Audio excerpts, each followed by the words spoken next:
of production. Now, this is not the first time the AFL-CIO has courted controversy in the past few weeks with some of its social media content. Last week, in response to a widely circulated picture of a Delta Airlines poster, "The Call to Freedom" is coming up next, live after the news on the Liberty Radio Network at LRN.FM. This is the Liberty Beat, your daily source for liberty news and activist updates. Produced in partnership with SNLS News and listeners like you. Online at libertybeat.news and snls.news. I'm Mick Murrow with your latest edition of the Liberty Beat.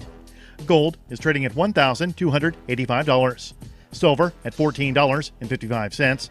And Bitcoin is trading around $7,995.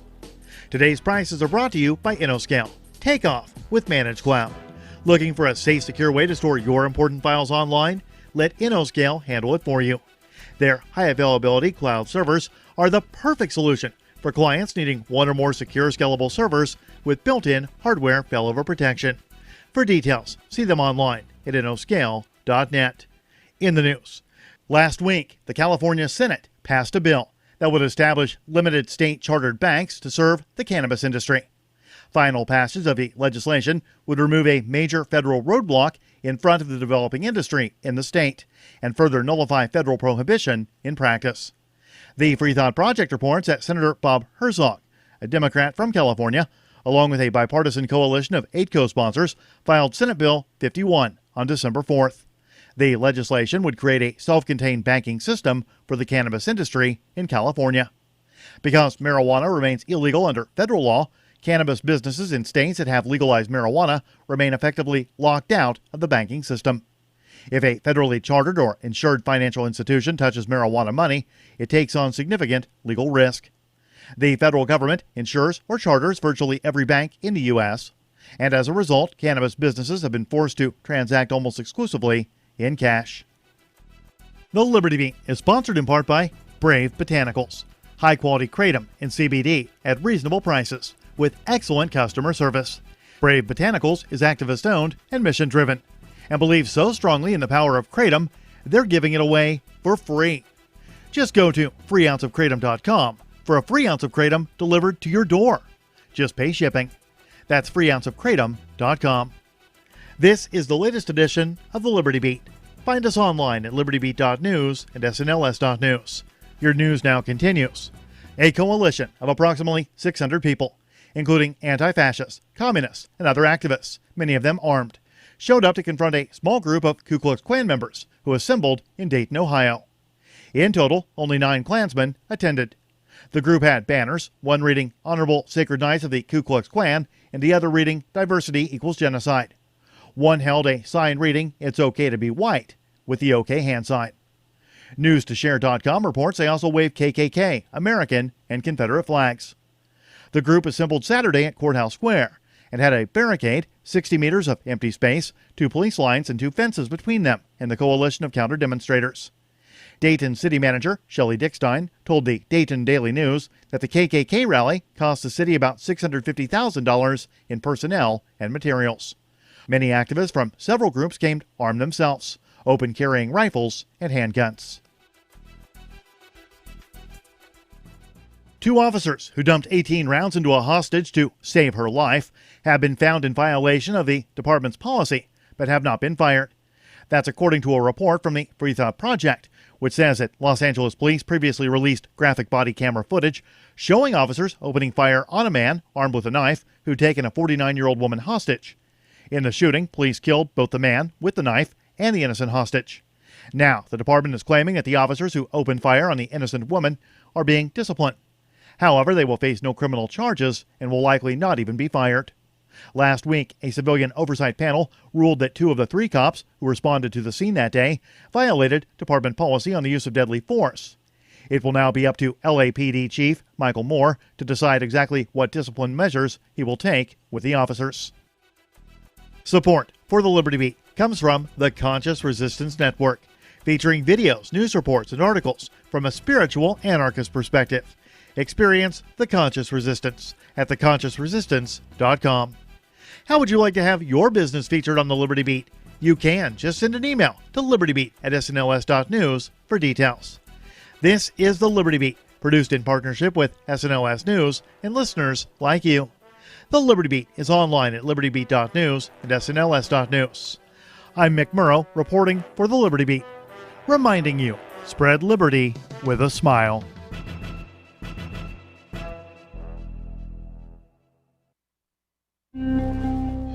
The Dick Cheney Vice Presidential Library opens in a pitch-dark, sulfurous underground cave, and a seedless watermelon is coming to grips with the fact it'll never be able to have kids. This is the Onion Week in Review. Following a litany of tragedies occurring over the past year, a report this week from scientists at Princeton University confirmed that 90% of the Earth's atmosphere is now made up of thoughts and prayers. Researchers confirmed that with the rise of tragic events occurring all across the world each and every day, the Earth's atmosphere is 7% nitrogen, 3% oxygen, and 90% emotional pleas begging for everything to be okay. In other news, a new study finds nothing that will actually convince you to change your lifestyle, so just forget it. UMass Dartmouth is beginning to regret offering a course in applied domestic terrorism, and a sparrow thinks it might have caught the bird flu after puking seeds all morning. Stay tuned after the video for a brief tear in the fabric of space-time, offering a glimpse at next week's Onion Review. And keep checking theonion.com for more.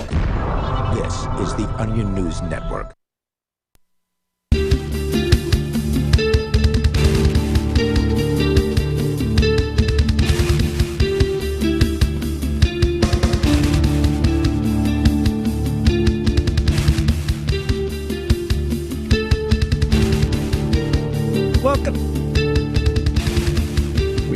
Welcome. This is the Call to Freedom, broadcast as always from the Liberty Radio studio here in Keene, New Hampshire. As always, I'm your host, Arya DeMezzo, author of Dancing in Hellfire, which you can find on Amazon, joined as always for Tuesdays by Chris. And the nobody formerly known as Rich Paul. And Chris, you do a show called Freedom Decrypted with Rich. That's correct. Often, right? On Saturdays. It's a crossover. Every Saturday at 5 p.m. Eastern. We do a tech show. It's like a libertarian, freedom-slanted tech show. Very cool. Well, speaking of tech news and libertarianism, it seems that the NSA's tools that they use to spy on people has obviously and predictably fallen into the hands of people who aren't the NSA. Ha ha. Yes, somebody open-sourced the tool. I mean, it's pretty typical of, government exploits of software and things like that for them to ultimately be found in the wild by other people. Because if the NSA can find them, so can someone, who is, I don't want to say less scrupulous because we are talking about the NSA, but someone who isn't affiliated with the government, right? Yeah, I mean, ultimately, the tools are going to get leaked, these types of tools. And then, but even if they're not leaked, you still have to remember that you don't necessarily need the source code in order to obtain or figure out what the exploit is once you have a binary copy of the software infected on your own system. So if the NSA is targeting, the Russian equivalent, if they're good, they're going to pick up on the fact that, oh, hey, there's this binary piece of software that was executed that exploits a vulnerability, and then they're going to now have that vulnerability. So one of the things the NSA does is to limit that exposure. They limit the number of people they target with these vulnerabilities in order to reduce the likelihood that they become known publicly and basically fix the bugs. Now, it's not a level of programming that I typically get into, but can't any exe be decompiled into its source code? You can certainly debug a binary, so to speak. It'll walk you through and figure out what's going on with it. Yeah. The thing that you can do is disassemble an EXE into assembly language code, but you can't return it to the original high-level language that it was written in, like C or C++. Okay. Yeah, I mean, regardless of how it's done, there's certainly tools out there to help with the basically following of a lower level language and so on, and that's all a binary is a machine language basically. So right, it's still interpretable regardless of whether or not 6502 a number of years ago in order to make NES games or to hack NES games rather. Mm-hmm. And it was a lot more impressive than I expected it to be in the simplicity of it and how it worked.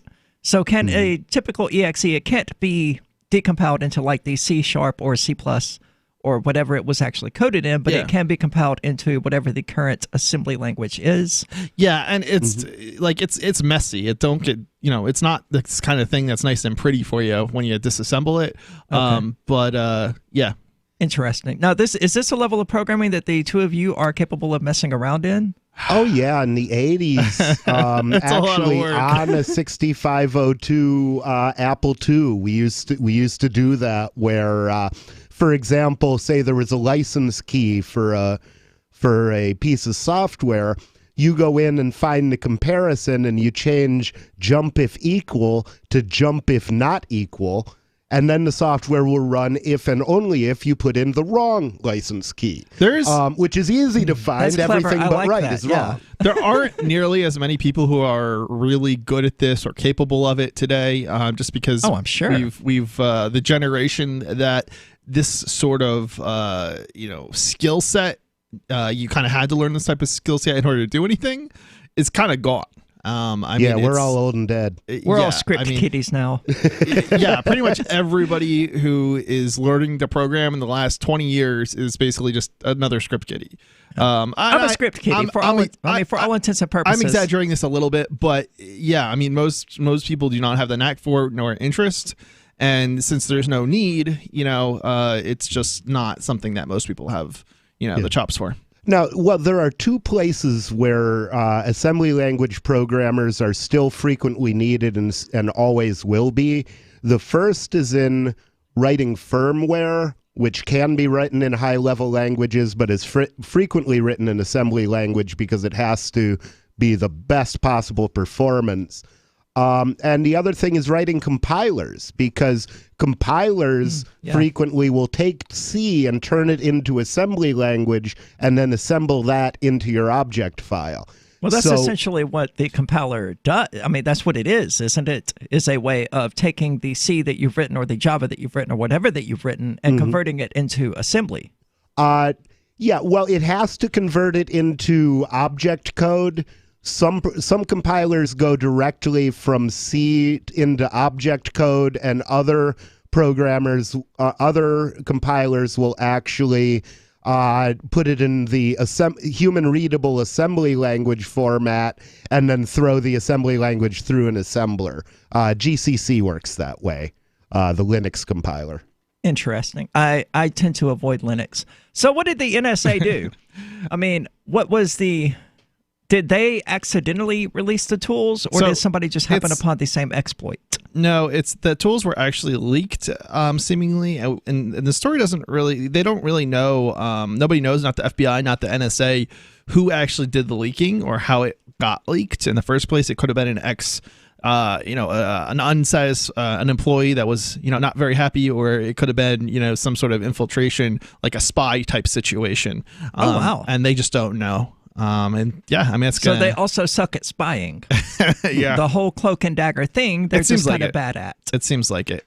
And then, of course, if you get really conspiratorial, maybe the NSA intentionally released it too.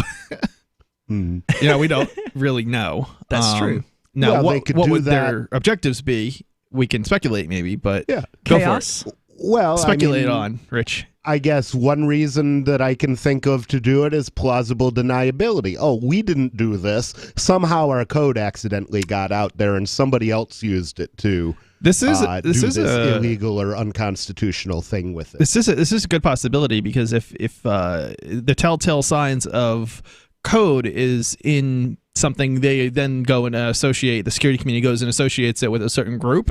But if that code has been leaked, then all of a sudden they don't necessarily know if it was the people who wrote the code, i.e. NSA, or somebody else just using the code. Yeah. So now the same code could be used in political situations to spy on the Democrats or the Republicans or Donald Trump or whoever. Yeah, I mean, possibly. And the NSA could just say, hey, it wasn't us. Right. Well, they don't confirm or deny stuff usually anyway. Yeah. But yeah, I mean, basically, I would be shocked if they did. It still gives them plausible deniability, because now we're guessing. It's a guessing game as to who actually, broke into, whatever computers when it's discovered and rigged our elections. Well, maybe it was the NSA, but, we don't know. So it could have been the Russians using the NSA's code. Do we know what this software does? Whether it exploits an exploit in a particular piece of software? Yeah, so it's a good question. I think the best way to find that out is to get into the story, and I don't actually remember if that, how far we go into it. But here, let's just dig into it if that sounds like a plan. Absolutely. All right. So the title, this is coming from the New York Times, and the title of the story is "The Baltimore and Beyond is Stolen NSA Tool Wreaks Havoc." So basically, the story is about how the NSA's own tools were, and the NSA is, I guess, located out of their headquarters is out of Baltimore, and or somewhere near there, and basically right down the street from their headquarters, the city government was attacked, and all of their computers were compromised. So all sorts of... Baltimore was the city that was hit with ransomware, with hundreds of thousands of computers infected. Right, and this is the NSA's tools that were used to... Oh my God! See, that, and the fact that it's in the same city makes me think harder about the possibility that maybe an NSA employee had a grudge against the city government and then did the exploit and then released the code to cover up the deed. It could be, but exploit. The coincidence of cities is fascinating. This is happening to cities all over the world, so... It is. Yeah. Baltimore seems to have been hit worse than most, though. This is true. This is the Call to Freedom. Don't go anywhere. We're going to get back into the NSA in just a moment.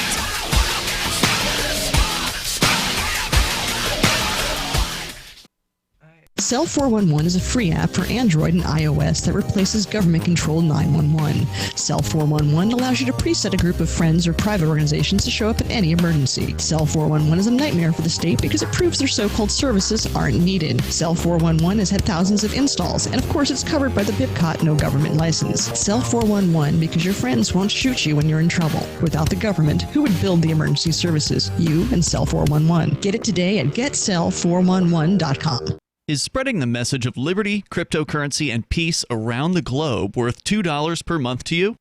As you may already know, in addition to our internet feed, LRN.FM broadcasts on free-to-air satellite across North and Central America, as well as Sub-Saharan Africa. And we've been available on satellite for free 24/7 since 2010. The LRN.FM free-to-air satellite signal is reaching some of the most oppressive regimes in the world, and there's no doubt our ideas are making an impact. You can learn more about the channel's impact by watching the 3-minute video at fund.lrn.fm. If you'd like to help free minds globally with our ideas of liberty, cryptocurrency, and peace, you can donate as little as $2 per month via fund.lrn.fm. You can help us continue and expand our satellite broadcast to multiple continents. Visit fund.lrn.fm today, and thank you for your help. Don't forget to share the link on social media. That's fund.lrn.fm.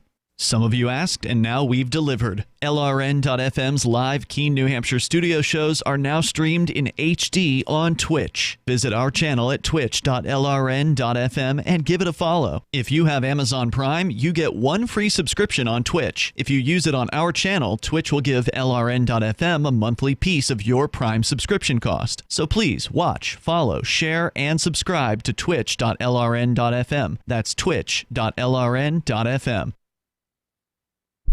Are you a cryptocurrency advocate? The Crypto Tip is the ideal outreach tool to help new people discover cryptocurrency. It's a printable business card-sized tip that you can give to service providers, preferably in addition to a good cash tip. When the server scans the QR code, it'll bring up an explanation of cryptocurrency, how to install a wallet, and allow them to claim the tip. If they don't claim the crypto, you get your tip refunded to you after a time period you specify. Plus, if they do claim the tip, you get an email alert. Create as many tips as you want at cryptotip.org. That's cryptotip.org. Did you know you can listen to LRN.FM via our free-to-air satellite channels? We have channels over nearly all of North America and much of Africa. All you need is an affordable receiver and a dish as small as 30 inches. There are no monthly fees. Learn more at sat.lrn.fm. Plus, if you are a broadcaster or want to be one, this is a good delivery method for our content. See our coverage maps and get details at sat.lrn.fm. That's sat.lrn.fm. sat.lrn.fm. Hey, I'm LRN.FM Program Director Ian Freeman. If you're listening to our free-to-air satellite feed in North or Central America, heads up!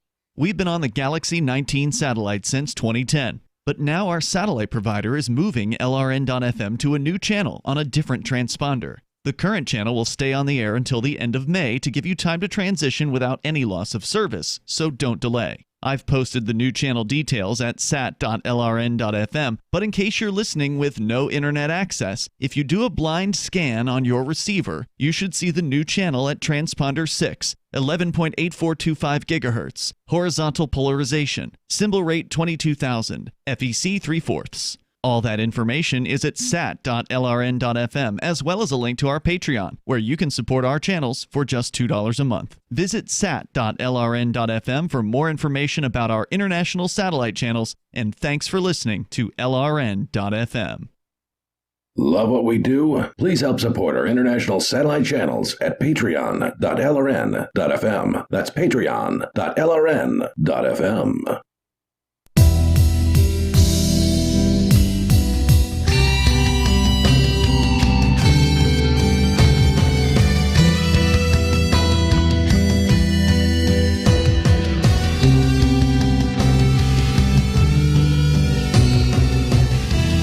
Welcome back. This is the Call to Freedom, and as always, you're invited to give us a call.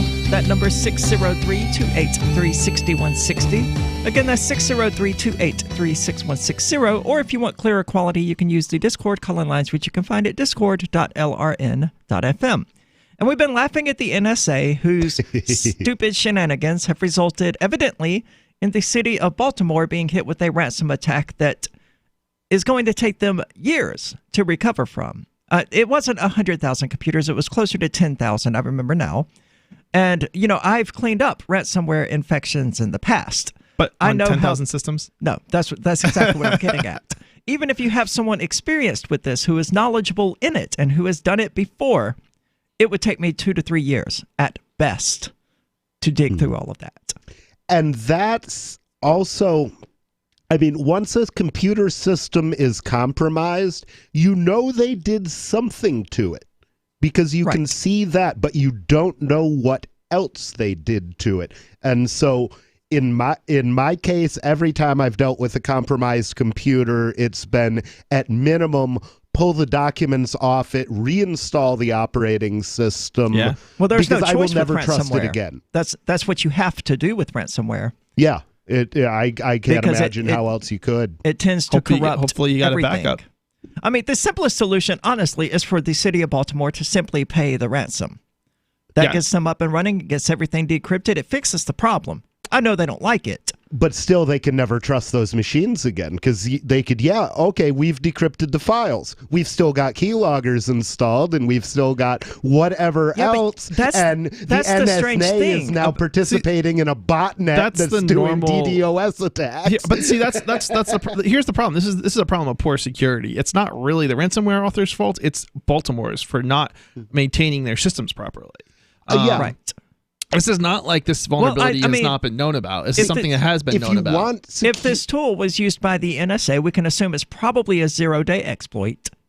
It was at one point, but once the sources were leaked, we know how to fix it. Is the source out there? Can we? Yeah, the tool for the source is out there. That's what this article is all about. This exploit, because I'd like to read the code. But on the subject of ransomware, one of the really bizarre things about it is that there's a sort of honor amongst thieves thing going on with it, where if you pay the ransom and they give you the decryptor and you run it, if they ever target you again, they will give you the new decryptor because you've already paid them. Oh, wow. So it's like a license. You get upgrades for free. That's so sweet of them. That's exactly how they phrase it.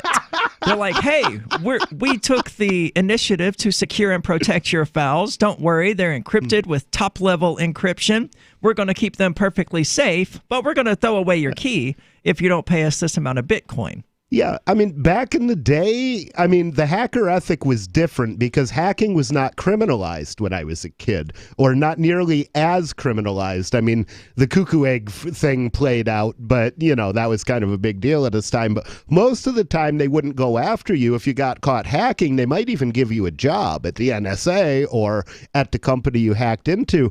So we would hack into a machine, use it until we were done to, download all of Slackware Linux or whatever we needed it to do. And then we'd send a nice email to the sysadmin explaining how we had gotten in and how to fix his machine so that people wouldn't be able to do that again.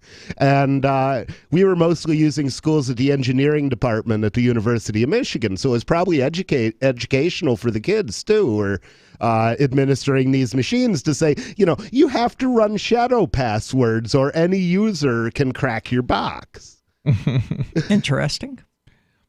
So the exploit itself has been released, and what is it exploiting exactly? Like Adobe Reader or just a Windows vulnerability? I don't know that it actually went into that. I can get into the story if you want, and absolutely, we'll see what it has to say about it. But I don't believe it actually goes into that. For nearly 3 weeks, Baltimore has struggled with cyber attacks by digital extortionists that has frozen thousands of computers, shut down email, and disrupted real estate sales, water bills, health alerts, and many other services. But here is what... So, they're just FUBAR. Yeah. But here is what frustrated city employees and residents do not know. A key component of the malware that cybercriminals used in the attack was developed at taxpayer expense, a short drive down the Baltimore-Washington Parkway at the National Security Agency, according to security experts briefed on the case. This makes me so very happy. Yeah, right? Since 2007, when the NSA lost control of the tool... Since when? 2017. So this has been at least 2 years, basically. They've had to fix their systems, and they haven't. Eternal Blue, it has been picked up by state hackers in North Korea, Russia, and more recently China to cut a path of destruction around the world, leaving billions of dollars in damage. Yeah, I'm sure it's way beyond that in terms of, who picked it up. This is just the enemies of the United States that they're pointing out. Yeah. And again, they talk about NSA as being white hat hackers and other countries being black hat hackers. That's not how it works. Well, no, that's not how any of this works. It's just different people doing the same thing for different tribes. Exactly. But over the past year, the cyber weapon has boomeranged back and is now showing up in the NSA's own backyard. It is not just in Baltimore. Security experts say Eternal Blue attacks have reached a high, and cyber criminals are zeroing in on vulnerable American towns and cities, from Pennsylvania to Texas, paralyzing local governments and driving up costs. So, I kind of like this in a sense because it's shutting down the government. If I had known, this was the way to go years ago, maybe I would have gotten into this, racket. Yeah, it certainly has made decent amounts of money for the people who are implanting ransomware. You get two benefits. You get to shut down the government, and you get the money, right? Or you get or you get one of the two, right? Yeah. So, as I understand it, hospitals tend to pay out more frequently than governments. I doubt that governments ever pay out. Private businesses do. I've facilitated that. My first ever Bitcoin purchase, not that Bitcoin is related to cybercrime, but my first ever Bitcoin purchase was made so that I could pay a ransom for a client. Yeah. Oh, wow. That's interesting. Of course, the danger of doing this to a hospital, and all of this is kids don't try this at home, but please, God, don't go hacking into hospitals. You can accidentally kill people. That's why hospitals tend to pay out. This is not something to play games with. But, I think in the defense of the hackers, where I don't like that word, they're not hackers, but these parties who are breaking into systems, in their defense, these institutions should have secured their systems. It's a failure on their part. It's a failure on these institutions' part. Because even if that particular person didn't break in, somebody else would have broken in, or very likely would have broken in. Subnetting is a thing. I don't understand why a hospital would even have its MRI machine exposed to the internet in the first place. It's really not that hard to hire a competent IT person who can put it on its own subnet where it can communicate with the rest of the network without being exposed to lunatics. Although somebody can die due to a failure in the scheduling system for the doctors. Doctor isn't there to do the surgery. Yeah, possibly.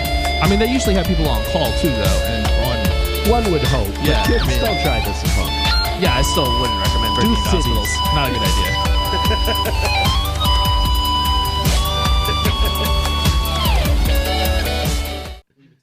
According to a report released today, the vast majority of American children lack the presence of a strong, sculpted male supermodel, with less than 4% of youngsters being taught the important values of respecting runway etiquette, maintaining a glistening six-pack, and walking a catwalk with verve and flair. The number of strong-jawed male supermodels in children's lives has declined to record lows, leaving the majority of our youth unaware of how to get comfortable in front of the camera during an underwear shoot, or even perform something as simple as a sexy but stylish full turn. Stanton went on to say that impoverished communities were especially affected by the lack of Adonis-like male figures, and added that children in lower-class homes were over 80% less likely to grow into the type of high-cheekboned, studly he-men that succeed in haute couture society. Quite frankly, these children are just not getting the necessary influence of a dynamic male supermodel who can both make puppy dog eyes at the camera and also radiate that sort of raw, unabashed machismo that forces fashionistas to look up and take notice. This is the Onion News Network. Did you know you can legally exit the U.S. federal income tax system? Well, it's true, and thousands of American nationals are doing it. The 16th Amendment and the Internal Revenue Code are legal, but only in a limited jurisdiction. This is the basis behind the voluntary nature of the income tax. Learn the exit strategy provided by Congress. Find out more by visiting weissparis.com and watch our numerous videos. That's WEISSparis.com. Would you like to hang out with Penn Jillette? He's keynoting Freedom Fest this year. I, for one, am thrilled. Freedom Fest is the largest liberty-oriented gathering in the world. They take a Big Ten approach with libertarians, conservatives, liberals, anarchists, and just open-minded people mingling together to hear real debates, share real solutions, and converse freely. This year's theme is the Wild West, a time of liberty and opportunity, or a time of anarchy and violence. Maybe both. Go to freedomfest.com/FTL and get your tickets now. freedomfest.com/FTL. Not convinced yet? Hey, I understand. It's a high-end event, even with coupon code FTLEB. Sure, you're likely to receive investment advice that'll make that sum seem paltry, but I have something special for you. Go to freedomfest.com/FTL and you'll get the 5 best speeches from last year for free. Call it a test drive. Do yourself a favor and go to freedomfest.com/FTL. freedomfest.com/FTL. Use coupon code FTLEB for a discount. Now that you've found the Liberty Radio Network at LRN.FM, you may want to help expose others to our great programs. To assist you in doing so, you'll find resources at promote.lrn.fm, including details on how to get a free bumper sticker, quarter-page flyers you can print out and distribute, banners for your website, as well as files that will allow you to make your own custom banners and graphics. Visit promote.lrn.fm and help bring new listeners to the Liberty Radio Network. That's promote.lrn.fm. This is a special alert for business owners, consultants, coaches, folks planning retirement, entrepreneurs, and anyone who is saving and investing to build a financial future. You are likely aware that financial privacy for most people has recently died a miserable death. And let's face it, without privacy, there really is no security, is there? Bankrupt governments and banks on the verge of collapse are perhaps the biggest threat to your financial future today. The Lighthouse Law Club recognizes this and has been working diligently to provide safe, secure, and productive tools to ensure your privacy, your financial security, and your future financial well-being, despite the catastrophes which many people fear are looming ahead of us. Find out more with a variety of free videos on the YouTube channel for Lighthouse Law Club. Just search YouTube for Lighthouse Law Club and secure your future today. Now you can follow LRN.FM on the decentralized Mastodon social media platform at toot.lrn.fm, toot.lrn.fm.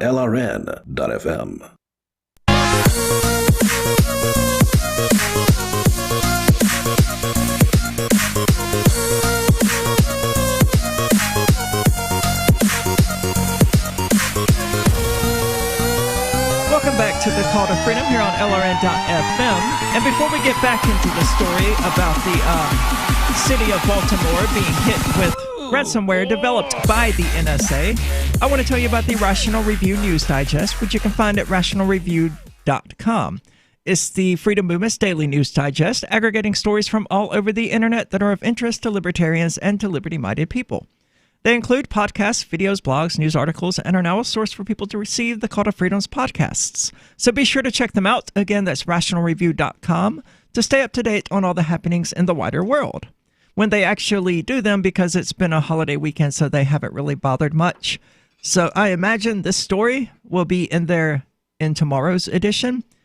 So we've been talking about the NSA and a tool that was leaked in 2017 and is appearing more and more frequently in the wild, being used to infect machines with ransomware. That's right. So the NSA connection to attacks on American cities has not been previously reported, in part because the agency has refused to discuss or even acknowledge the loss of its cyber weapon, dumped online in April 2017 by a still unidentified group calling itself the Shadow Brokers. It's a Mass Effect reference. Huh? The Shadow Broker, it's from the video game Mass Effect. Oh, okay. Think of Silk Road in outer space, and that was the Shadow Broker. Okay. Years later, the agency and the Federal Bureau of Investigation still do not know whether the Shadow Brokers are foreign spies or disgruntled insiders. Thomas Ridd, a cybersecurity... I'll tell you what, they are bored nerds. I mean, they named themselves after Mass Effect. Yeah, maybe.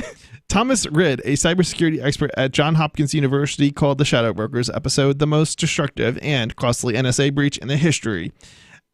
More damaging than better-known leak in 2013 from Edward Snowden, the former NSA contractor. More damaging? I mean, do they That's mean in claiming. like dollar terms, or do they mean in terms of public image? That's a good question. Maybe dollar terms, because I mean they're talking about billions of dollars in terms of what cities have paid out around the world. So cities are paying the ransom? I think they must be talking about dollar terms, because what's more harmful to your public image than being caught literally just murdering journalists and laughing about it? I mean, that's hold on, that's pretty bad. This I'm was sorry. the That NSA? was I'm sorry. You're right. That was the Chelsea Manning, not the Snowden hack. Sorry. No, I still want to tap Snowden to run for the 2020 Libertarian presidential candidacy. I think it would be interesting to have him run in absentia. Right. That would. Oh, of course, we could also do Assange. Oh, Assange isn't an American citizen, though. I mean, yeah, but he's not going to win anyway, so that doesn't matter. True. Interesting point.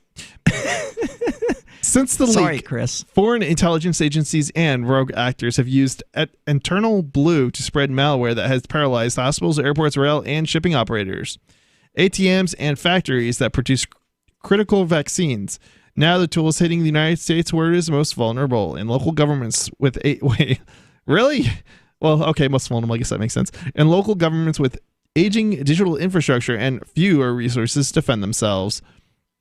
Before it leaked, Eternal Blue was one of the most useful exploits in the NSA cyber arsenal. According to the 3 former NSA operators who spoke on the condition of anonymity, analysts spent almost a year finding a flaw in Microsoft software and writing code to target it. And initially, they referred to it as internal blue screen because it often crashed computers, a risk that could tip off the targets. But it went on to become a reliable tool used in countless intelligence gathering and counterterrorism missions. Next to StarCraft, the thing I miss most from Windows is the blue screen of death. Didn't they change the color of it? They attempted to. I think it was Windows Vista where they test marketed it, and they used a red screen of death. And the test market hated it. I would hate it too. But it is currently still blue. Of course, there's less information on the crash screen than ever. Like with Windows XP, you would get a useful error code and then a bunch of garbage text that you could ignore, and then perhaps another useful error code. Now, it's just a QR code. And it says your computer has crashed. It's like, thanks, I noticed that. But thank you for pointing it out to me. Wow. Now I'm looking at this here on the Eternal Blue Wikipedia page, and Microsoft patched this in March of 2017. Yeah. So the city of Baltimore is so behind on updating their software that they were hit by a 2-year-old exploit. Now, I'm really bad about not updating Windows. Now, I have Windows Update disabled because it breaks more things than it fixes, and I know what I'm doing. Yep. Anybody who wants to hit me with ransomware is welcome to. everything that I have that's important to me is backed up to removable drives that you cannot encrypt. So good luck. It's a simple matter to restore them. In fact, I need to reinstall Windows anyway, just because I do that every 3 to 4 years, and it's about that time. Yeah, that's standard operating procedure. Keep a backup. Yep. So I mean, that's how you defeat ransomware. However, when it infects 10,000 computers, I'm not sure that backing up is really going to be a sufficient solution to that. Oh no, it's going to be a solution, because I mean, there may be circumstances where this is not, the case, but I mean, these types of systems are going to be backed up probably by way of some sort of shared drive, and the drive is going to be backed up offline with tape backup, et cetera, et cetera. But ransomware doesn't just encrypt the obvious files like the docx and the XLS and all of that. It also will encrypt the user profile and things like that, things that ordinarily aren't backed up. Like they'll log into their computer, and instead of loading their desktop and their icons, it's just a bunch of white empty icons named some random string of hex. Yeah, but you're also talking about locked down machines, so there's a whole system for... They're not typically locked down. In fact, ransomware, historically, it removes itself after encrypting the device.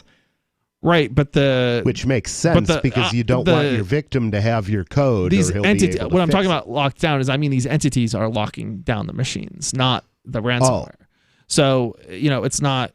They have a system for deploying, freshly deploying software on the systems, and they know the configurations that they're using because all the systems are the same.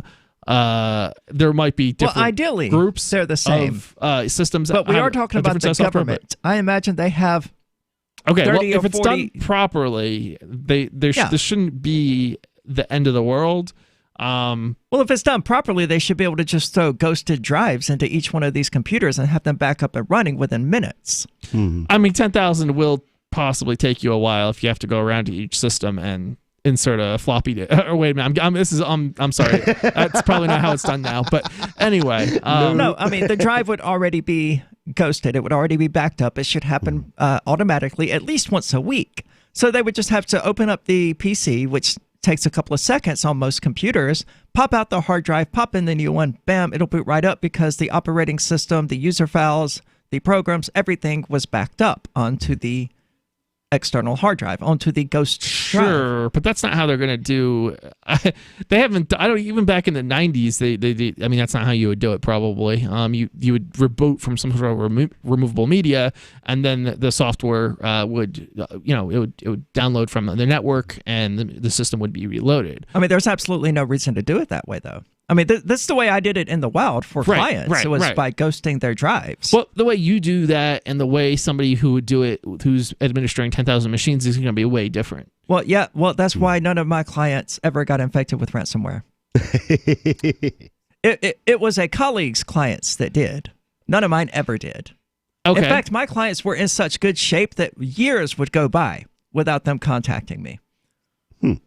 Yeah, it's a really interesting conflict of interest, the whole IT security thing, because if you set them up effectively, where things are updating as they should be and where they're actually safe and secure, you're gutting your own business, right? Because they're not going to need you to come out there to fix anything because you did proper maintenance on it. Well, that's why you call them every year and tell them to tell their friends they haven't had to call you in a year. I mean, you're That's probably true. getting. But, I mean, retainers I found to be a better solution. If you're good though, you'll get business from other customers that they recommend. So, absolutely. Yeah, I did word well. of mouth. Yeah, you'll This be is fine. the call to freedom. Did you know that Free Aid is a mutual aid, educational, and networking organization? At Free Aid, we support volunteers who provide first aid. We do outreach to the public about health and safety, and we bring together medically skilled freedom lovers. Free Aid is made possible by your generous support. Donors can receive great gifts like first aid kits, t-shirts, silver dime cards, and hoodies. The Free Aid Silver Dime Card Project is sponsored in part by Roberts & Roberts Brokerage, Freedom's Phoenix, and Don't Tread on Meme. Visit fr33aid.com. Since time began, tyrants have taken aim at personal liberties. Now there's a movie that aims back. The government has no more right to tell us what to put in our bodies than they have to take our guns or tell us what books we can read. 6 drug police were eaten by bears while raiding a marijuana farm. On your knees, you dirty hippie! Jesus. On your knees! What's the problem, officer? Today, many cops who enforce pot laws do so only because it provides them with cushy jobs, good benefits, and a chance to push people around. I was an undercover narcotics officer. The drug war is nothing but a farce. The Second Amendment says you got to keep you and your get intact. Guns and Weed, The Road to Freedom. A film by Michael W. Dean and Nima Vadadi. DVD available now at gunsandweed.com or on Amazon. That's gunsandweed.com. Makes the perfect gift. Remember, that's gunsandweed.com. LRN.FM is proud to announce our official listening apps for Android and iOS devices. Now you can easily tune into our streams anywhere, anytime on your smartphone or tablet. Just visit apps.lrn.fm or search for LRN.FM in the Android or Apple app stores. Please download, rate us 5 stars, then share the link on your social media and let your friends and family know how you're listening to LRN.FM. Download it now, free at apps.lrn.fm. There are basically 2 types of advertising, direct response and branding. Radio's great for direct response with its low cost to listener ratio, but audio can't be beat for branding, which is a longer-term endeavor. You want to be the first thing that someone thinks of when they think about your product or service. If you have a local business that you want kept top of mind in your community, call the station. If you need national reach, Free Talk Live's got around 200 radio stations, millions of monthly listening sessions, can suit all budgets, and if we don't think we're right for you, we'll tell you.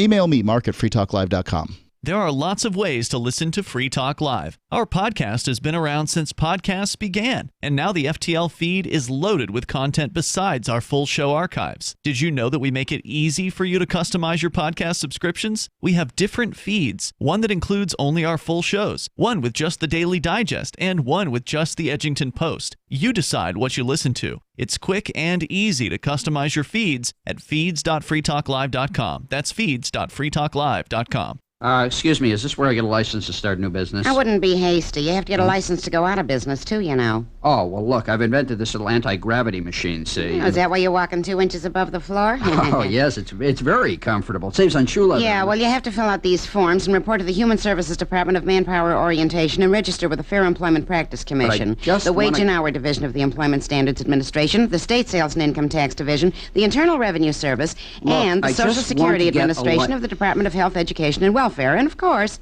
OSHA. OSHA? I thought that was a little town in Wisconsin. You'll find out. Say, floating around like that could be dangerous. Have you checked with the Consumer Product Safety Commission? Well, not yet. Come to think of it, you actually are flying, aren't you? Look, you need to go over to the Federal Aviation Administration and the Transportation... It's very hard to get anything done these days if you're in business, but free enterprise built this country. Think what could happen if we don't keep it free.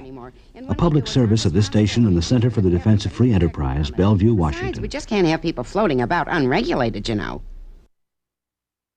This is the Liberty Radio Network, broadcasting the latest liberty-oriented audio content 24 hours a day at LRN.FM. Oh!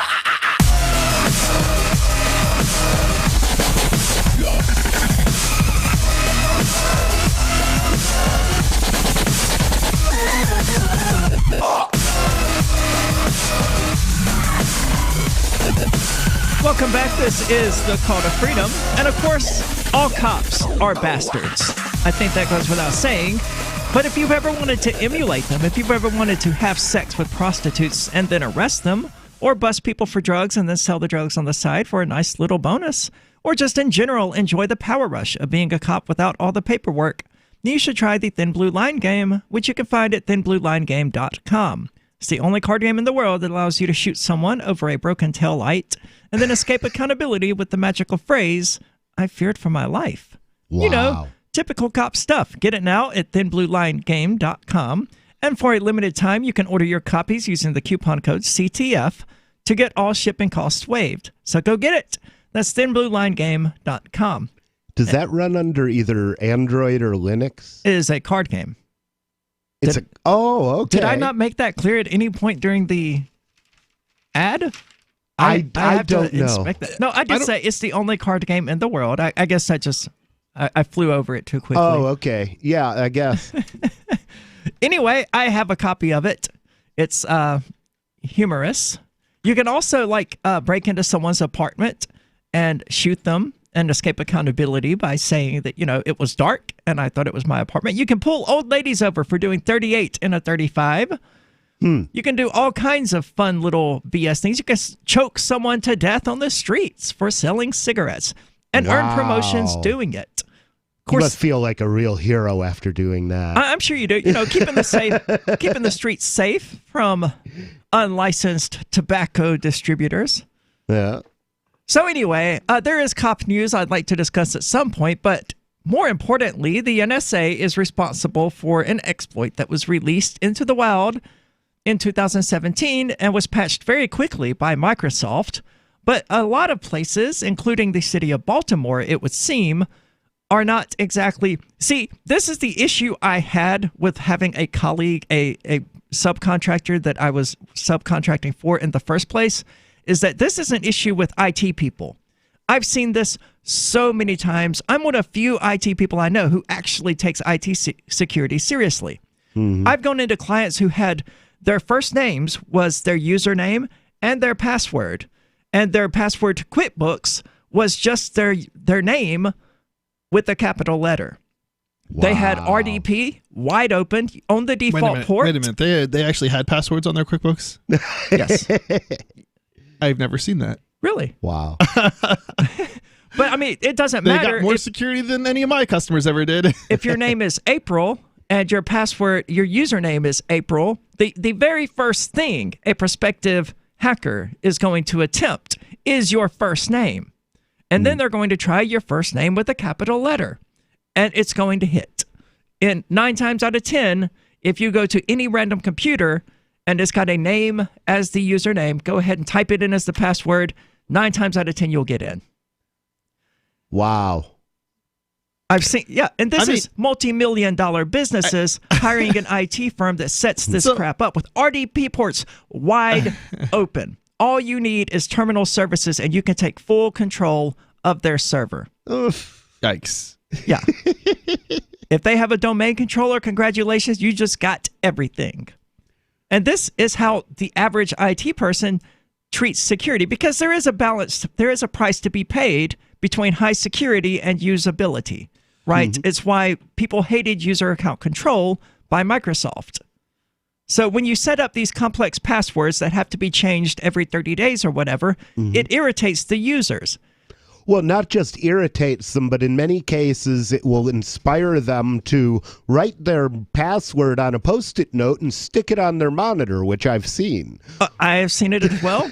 There were so many times where I would take a laptop home to do some sort of hardware repair to it, and I would have to text the client and be like, hey, I've got the new LCD in, what's the password? And they go, oh, it's on a Post-it note on the bottom. You realize this completely defeats the point of the password system, right? Right. Yeah, but you know what? Giving your password to an IT guy also defeats the purpose of the system. Yeah, see, I always, yeah, but I mean, what I'll do when I do it is I'll ask the IT guy's name, and I'll set the password to his name. And then I'm my own IT person, when he brings it back. Well, sometimes you have to, you got 100 machines to do. You got to give 50 to somebody else or whatever. So that's true. But the thing is, just don't give them your password. Change the password to something easily communicated and change it back when you get the machine back. See, that's interesting. When I first started doing IT work, fresh out of college, I did have the mindset of asking every client to type in their password. I would turn my head or whatever so that I wouldn't see it.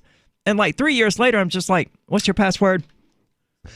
Yeah. See, the reason that I do that is because I hate to sound like a drug warrior, but it sends a bad message that it's okay to give up your passwords to people. Yeah, absolutely. You're not wrong, but I mean, there's... But the thing is, you tell users not to give their passwords out to anybody, and then you ask for their password. Well, I was always trying to reprogram my users as well as my machines. I feel like the operational IT security is very much a user person thing. should probably be exempt from that particular rule. they're the ones who generally set the password requirements in the first place. I mean, to be honest, ring. Yeah, I'm calling from the government. I need access to your machine in order to do your audit. What's your password? None of my clients would have done that. They're going the very first, not the very first. They're going to fall for it. If they're going to give you, the IT person, their password, they're also going to give the person on the phone that claims to be a government agent their password. I was going to a community college in the 80s. I'm skeptical of that. And well, I was a good IT person. I actually would sit down and talk with my clients after a job was done about IT security and not doing stupid things. I would even test them because I have a lot of various email accounts. I would typos, uncapitalized letters, all kinds of nonsense, asking them for like their passwords and things like that, pretending to be me. And it was me, obviously, but pretending to be someone else, pretending to be me. And as soon as you walk out of that room and somebody calls them up, they're going to do the wrong thing. They never knew this was me.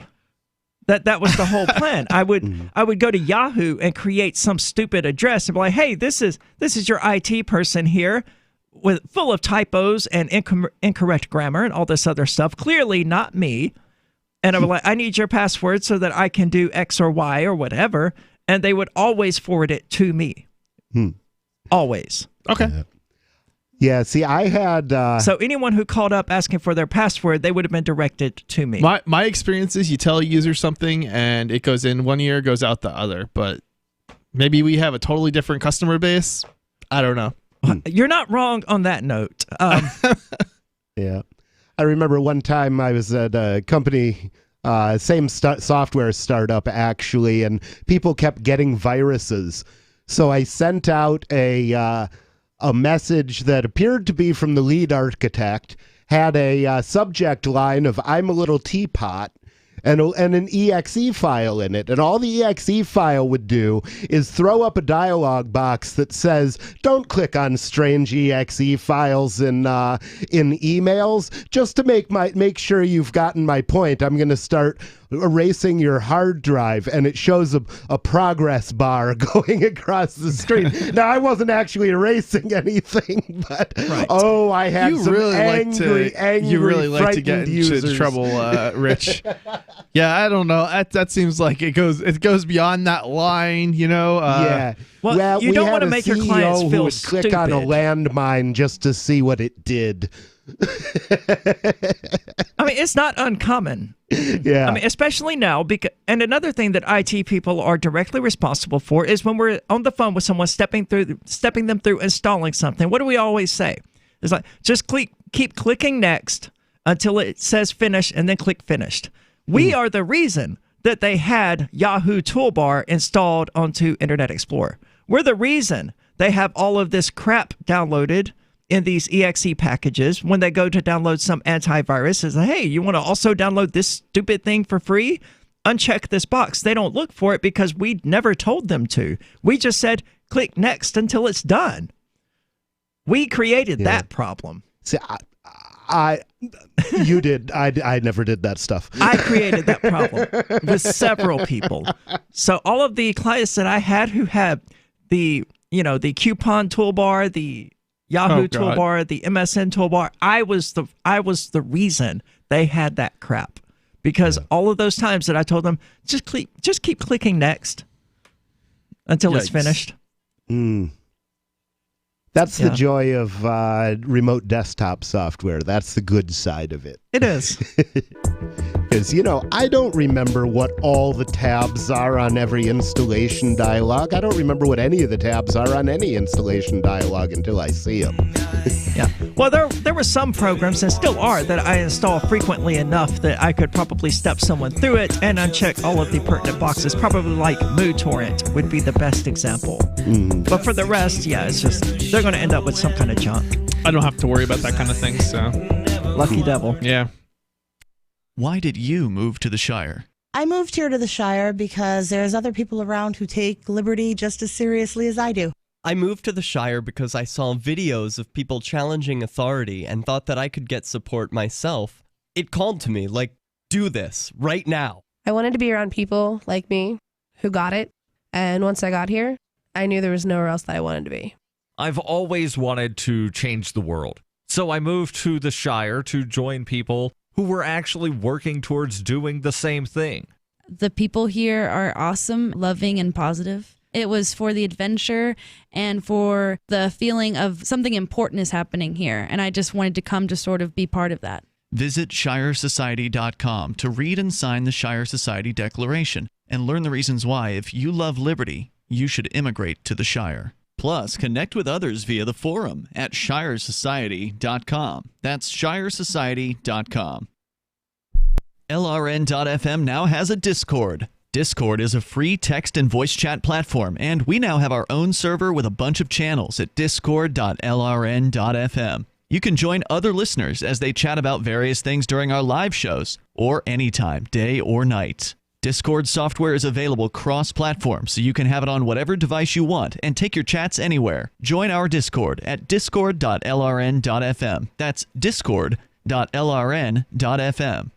What do you shop for that you could otherwise buy at Amazon? Pretty much everything, right? Amazon has competitive pricing and they deliver, and that's a big plus. If you could plan ahead in your shopping, would you be interested in saving up to 33%? There's a catch. You have to do your shopping in Bitcoin. But imagine those savings. It's like a huge raise. All you have to do is go to saveitpurse.com. We've saved thousands, and you can too. Plan ahead and save. Saveitpurse.com. More of the Call to Freedom is coming up next, live after the news on the Liberty Radio Network at LRN.FM. This is the Liberty Beat, your daily source for liberty news and activist updates. Produced in partnership with SNLS News and listeners like you. Online at libertybeat.news and snls.news. I'm Mick Murrow with your latest edition of the Liberty Beat. Gold is trading at $1,285. Silver at $14.55. And Bitcoin is trading around $7,995. Today's prices are brought to you by InnoScale. Take off with Managed Cloud. Looking for a safe, secure way to store your important files online? Let InnoScale handle it for you. Their high availability cloud servers are the perfect solution for clients needing one or more secure, scalable servers with built-in hardware failover protection. For details, see them online at innoscale.net. In the news, last week, the California Senate passed a bill that would establish limited state-chartered banks to serve the cannabis industry. Final passage of the legislation would remove a major federal roadblock in front of the developing industry in the state and further nullify federal prohibition in practice. The Free Thought Project reports that Senator Bob Herzog, a Democrat from California, along with a bipartisan coalition of 8 co-sponsors, filed Senate Bill 51 on December 4th. The legislation would create a self-contained banking system for the cannabis industry in California.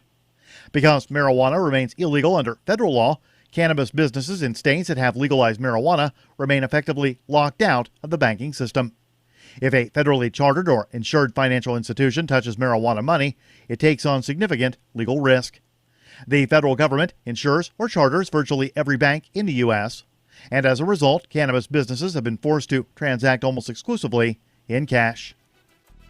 The Liberty Beat is sponsored in part by Brave Botanicals, high-quality kratom and CBD at reasonable prices with excellent customer service. Brave Botanicals is activist-owned and mission-driven, and believes so strongly in the power of kratom, they're giving it away for free. Just go to freeounceofkratom.com for a free ounce of kratom delivered to your door. Just pay shipping. That's freeounceofkratom.com. This is the latest edition of the Liberty Beat. Find us online at libertybeat.news and snls.news. Your news now continues. A coalition of approximately 600 people, including anti-fascists, communists, and other activists, many of them armed, showed up to confront a small group of Ku Klux Klan members who assembled in Dayton, Ohio. In total, only 9 Klansmen attended. The group had banners, one reading Honorable Sacred Knights of the Ku Klux Klan, and the other reading Diversity Equals Genocide. One held a sign reading It's Okay to be White, with the OK hand sign. News2share.com reports they also waved KKK, American, and Confederate flags. The group assembled Saturday at Courthouse Square and had a barricade, 60 meters of empty space, 2 police lines, and 2 fences between them and the coalition of counter-demonstrators. Dayton City Manager Shelley Dickstein told the Dayton Daily News that the KKK rally cost the city about $650,000 in personnel and materials. Many activists from several groups came armed themselves, open carrying rifles and handguns. 2 officers who dumped 18 rounds into a hostage to save her life have been found in violation of the department's policy, but have not been fired. That's according to a report from the Free Thought Project, which says that Los Angeles police previously released graphic body camera footage showing officers opening fire on a man armed with a knife who'd taken a 49-year-old woman hostage. In the shooting, police killed both the man with the knife and the innocent hostage. Now, the department is claiming that the officers who opened fire on the innocent woman are being disciplined. However, they will face no criminal charges and will likely not even be fired. Last week, a civilian oversight panel ruled that 2 of the 3 cops who responded to the scene that day violated department policy on the use of deadly force. It will now be up to LAPD Chief Michael Moore to decide exactly what discipline measures he will take with the officers. Support for the Liberty Beat comes from the Conscious Resistance Network, featuring videos, news reports, and articles from a spiritual anarchist perspective. Experience the Conscious Resistance at theconsciousresistance.com. How would you like to have your business featured on the Liberty Beat? You can. Just send an email to libertybeat@snls.news for details. This is the Liberty Beat, produced in partnership with SNLS News and listeners like you. The Liberty Beat is online at libertybeat.news and snls.news. I'm Mick Murrow, reporting for the Liberty Beat, reminding you, spread liberty with a smile.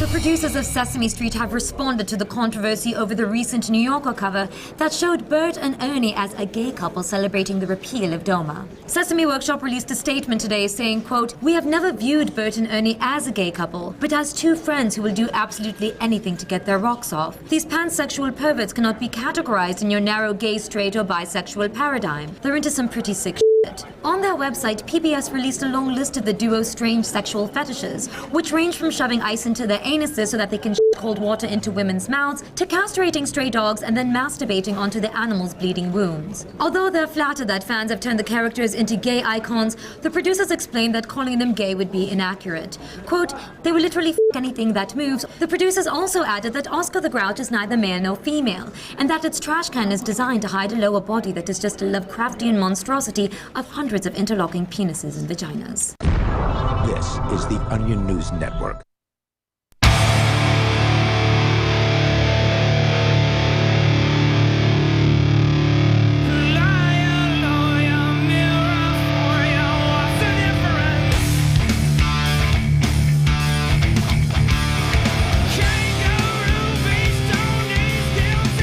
Welcome back. This is The Call to Freedom. As always, I'm your host, Arya DeMezzo, author of Beyond Words and Labels, still slated for a mid-July release. Got somebody working on the cover now. I'm looking forward to that. Be sure to check it out mid-July. Of course, I will make the announcement when I actually publish it.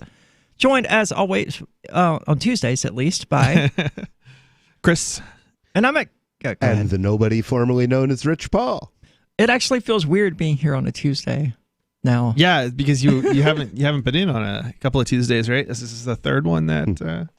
This would have been the fourth one, I think, because I think the first time you weren't able to make it, you didn't see the message in time or something, so we just ran a repeat that day. Okay, if I remember correctly, possibly. So we've been talking about the NSA, and that's weird because, I mean, normally when Chris and I are on the show together, it very quickly derails into something totally unrelated. But we stayed on topic pretty well, discussing ransomware and just general tech security problems, many of which are being brought about by the NSA and its tendency to find and, program exploits for various bugs and software vulnerabilities and just sort of not tell anybody about them because, I mean, it's just like the FBI with its Tor child porn thing, not wanting to release its sources because it wanted to continue hacking people. Yeah. Well, it's not even so much hacking people. It's that they were doing something that they shouldn't have been doing in the first place, and that would basically releasing the code would reveal what they were doing that they shouldn't have been doing. The biggest damage I think that government has done to computer security overall, though, is criminalizing hacking. Okay. Yeah. Personally, I think that anything you can do to somebody's machine over the net without physically touching it should be legal. Absolutely. So long as it's not actually a theft. So it should be treated like lying. And the reason for that is then there would be swarms of bored hackers going around finding bugs and bragging about it because they're in it for the ego. Okay, so this is the problem, though. This situation kind of already exists regardless of what the law says in the United States, because what we have to remember is that the internet, when you connect to the internet, you're not bound by any particular set of laws other than your own. But what that means is that largely, it seems like these days you're bound by the laws of every country once you go on the net. I'm not going to disagree with you on that. The United States, in particular, at least, if you submit, we will project our power most. Right. But generally speaking, even the United States does not have control over the people in every other country, and certainly it just thinks it does.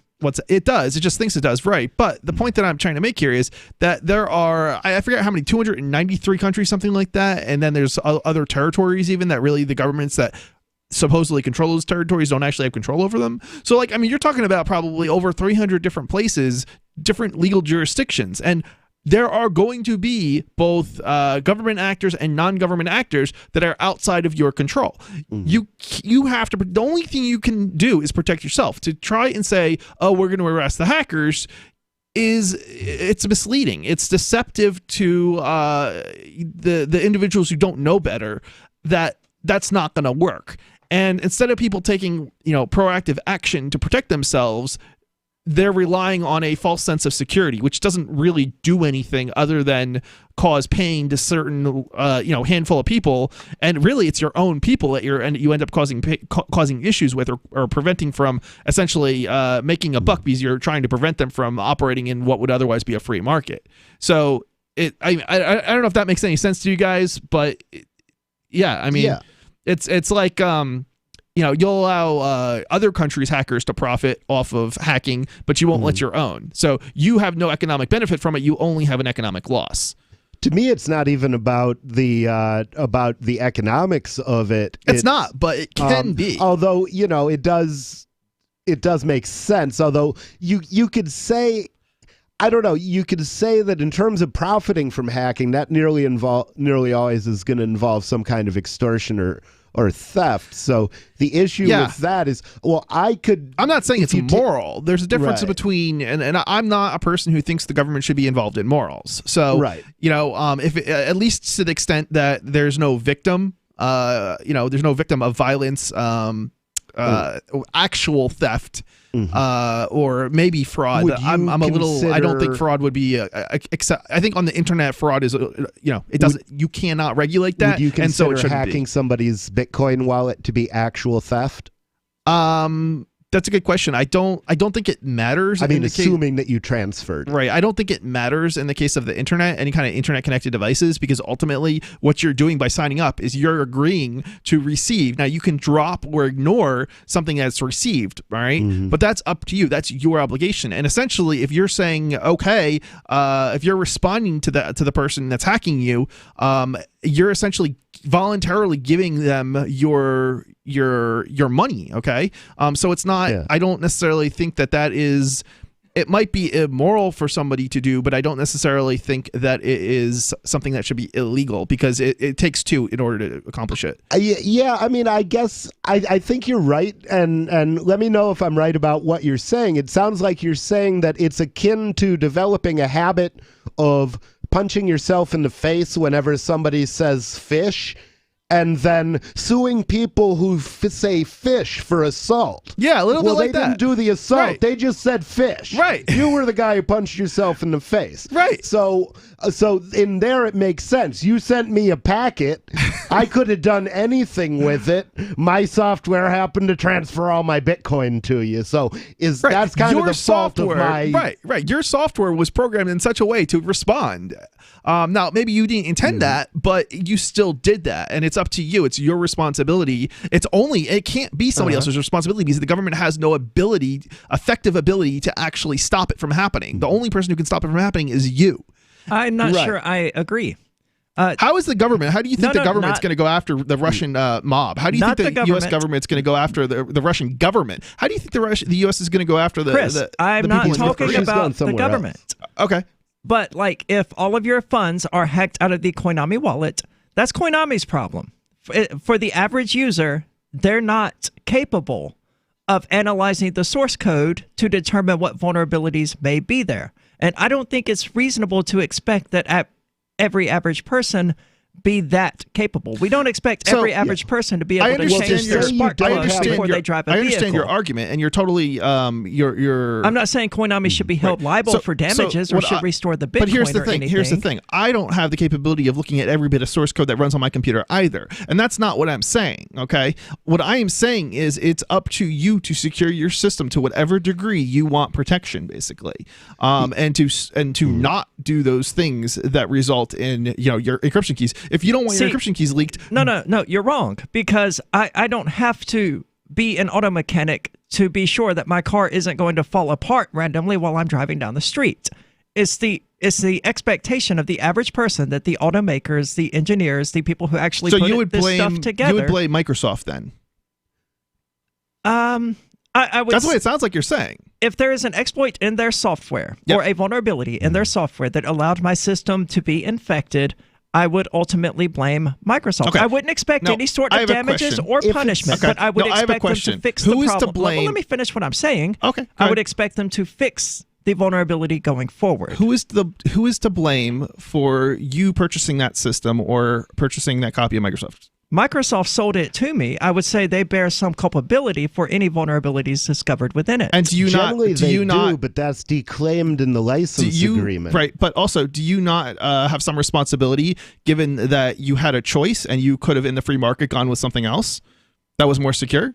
I mean, just because the product doesn't meet your needs, and then you continue to use it anyway, or you just decide to use it, is that really Microsoft's fault? The question is the product effective, or does it not meet your needs while operating properly? If it's a bug in the software and it doesn't operate as they say it will operate, if it does something other than what the documentation says, then there might be a liability issue between you and the creator of the software, which does not make the hacker liable necessarily. I mean, Microsoft. If I sell somebody a piece of software that has glaring security bugs in it, I expect to be sued. Microsoft explicitly disclaims liability for use of in any particular circumstance, basically. So they're basically saying that it's not good for anything, and yet you continue to use it. Well, let's not pretend like choosing Linux doesn't have its own drawbacks. Oh, I'm not saying it doesn't. Looking for a great real estate investment? Consider New Hampshire, which is ground zero for the Liberty Movement. Your first call should be to Mark Worden from Porcupine Real Estate. He's more than just a real estate agent. He's your New Hampshire concierge. Where are the best places to live? Do you want farm, city, the burbs, or forest? Do you want a duplex or multifamily building so that renters pay your mortgage? There are homes in all price ranges in New Hampshire, and Mark can help with financing too. Invest in liberty and property. Mark Worden can help. PorcupineRealEstate.com. Hey, I'm LRN.FM Program Director Ian Freeman. If you're listening to our free-to-air satellite feed in North or Central America, heads up. We've been on the Galaxy 19 satellite since 2010, but now our satellite provider is moving LRN.FM to a new channel on a different transponder. The current channel will stay on the air until the end of May to give you time to transition without any loss of service, so don't delay. I've posted the new channel details at sat.lrn.fm, but in case you're listening with no internet access, if you do a blind scan on your receiver, you should see the new channel at transponder 6, 11.8425 GHz, horizontal polarization, symbol rate 22,000, FEC 3/4. All that information is at sat.lrn.fm, as well as a link to our Patreon, where you can support our channels for just $2 a month. Visit sat.lrn.fm for more information about our international satellite channels, and thanks for listening to LRN.FM. The LRN.FM social media channels have been revamped. We've eliminated Facebook and focused on other platforms like Twitter and Mastodon, the decentralized alternative to Twitter. On our accounts, you'll find posts from multiple LRN.FM show hosts together in one place. Follow us on Twitter at twitter.lrn.fm, or better yet, move to the decentralized Mastodon social media platform at toot.lrn.fm, toot.lrn.fm. I think you'll like it. Are you tired of governments murdering people around the world? Stop using their money. There is an alternative. Bitcoin is a stateless free market non-political currency. Bitcoin cannot be inflated or controlled by any government. By using their money, you are helping the state. Stop doing it. You have an incredible alternative available now. Learn it, use it, spread it. Get started with Bitcoin at bitcoin.com. That's bitcoin.com. Imagine someone in your community getting in their car, turning on the radio, and hearing the Liberty Radio Network. You can make that vision a reality with your own micro radio station. Visit broadcast.lrn.fm to learn how you can put our programs on the air in your area. You can have LRN.FM running around the clock, and you can even add in your own local shows. Building a radio station is simple, but programming isn't. That's where LRN.FM comes in. Learn more at broadcast.lrn.fm. That's broadcast.lrn.fm. So the protection of life, liberty, and property is what the Free State Project is all about. But it's an effort to move 20,000 people who understand. It's about demonstrating to the entire country that, yeah, we can have a free market, a truly free market. Making it just a freer, great place to live. It's the world's largest voluntarist libertarian community, and it's only getting bigger. That's amazing, to be able to move to a place where other people passionately believe in being free and independent. What the Free State Project is managing to do, though, is to put their money where their mouth is. It's physically getting up across the country and saying, let's go someplace and let's demonstrate the power of these ideas. There's a lot of kind of philosophy that surrounds liberty. There's a lot of thinking about it and talking about it. But here in New Hampshire, people are doing it. 101 Reasons Liberty Lives in New Hampshire, a documentary by Free State Project Early Movers. Watch it free at 101reasonsfilm.com. 101reasonsfilm.com. You can sign up to receive the latest about the Liberty Radio Network via our email updates at updates.lrn.fm. That's updates.lrn.fm.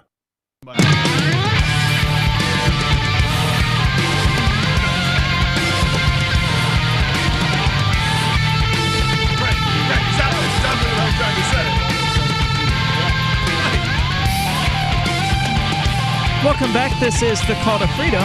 As always, you're invited to give us a call. That number is 603-283-6160. Again, that's 603-283-6160. Or if you want clearer quality to sound like you're almost sitting in the studio with us, use the Discord call lines, which you can find at discord.lrn.fm.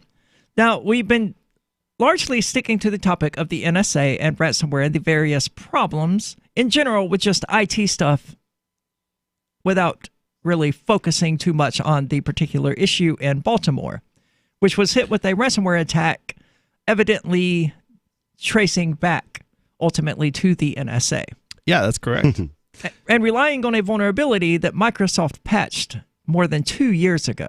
Right. Wow. So it's government's own incompetence and failure to secure its own systems that is why this was even possible. But their whole IT staff should certainly be fired. This story actually gets better. So or worse. I don't know. Yeah, worse. Yeah, that might be right. Sometimes though I don't necessarily know that it's so much the IT staff that are necessarily the issue. Sometimes it's also under and this also happens at private organizations under resourcing it. So if you hire one person to do the work of 100, you're never going to achieve the job that you need to get done. Well, in regard to Windows updates, I would disagree. Those happen automatically. In Windows 10, it's very hard to turn them off. Now, with Windows XP and Windows 7, you could just turn off automatic updates. With Windows, well, let me finish. With Windows 10, you have to actually go into Administrative Tools, Services, and disable the Service Windows Update. That's the only way to do it with Windows 10. And it will still try when they release a large enough update. Are they running an old version of Windows, though? No, that's not what's going on here, though. So the reason that they ran into this problem is because they test the updates before they roll them out across the systems. So they basically, and that makes sense. You don't want to apply an update that may break your systems. You can only delay it for a specific amount of time by default, though. I think it's 6 months. Really? With Windows 10, that is a newer feature. Was that feature introduced within the last 2 years? It was released at the same time that Windows 10 was released. So yeah, about 3 to 4 years ago. And that's even on the corporate side with rollouts? Yes. Interesting. Okay. Because I know traditionally that, you would just disable an update if it, broke something, and who knows if you would ever even patch it, period. Right. It might just never get patched. And it may not matter if it's something that, for whatever reason is not an issue in your setup in your organization. It may not even be a problem. They're probably, being honest, this is a government computer, so they're probably using Windows 7 or even Windows XP. Wow. You know what? I think it might even say something like in this story, so I don't know yet, but let me read a little bit more because this gets really super interesting. The damage didn't stop there. In the past year, the same Russian hackers who targeted the 2016 American presidential election used Eternal Blue to compromise hotel Wi-Fi networks. Oh, okay. I'm sorry. I misread this. I thought this was actually saying that the hackers used Eternal Blue to compromise the elections. Oh, wow. But no, the that's not what happened. I 2016 misread it. DNC thing, that was a result of Podesta receiving a phishing email wanting him to reset his password. Okay. Which, ironically enough, was the word password. That's funny.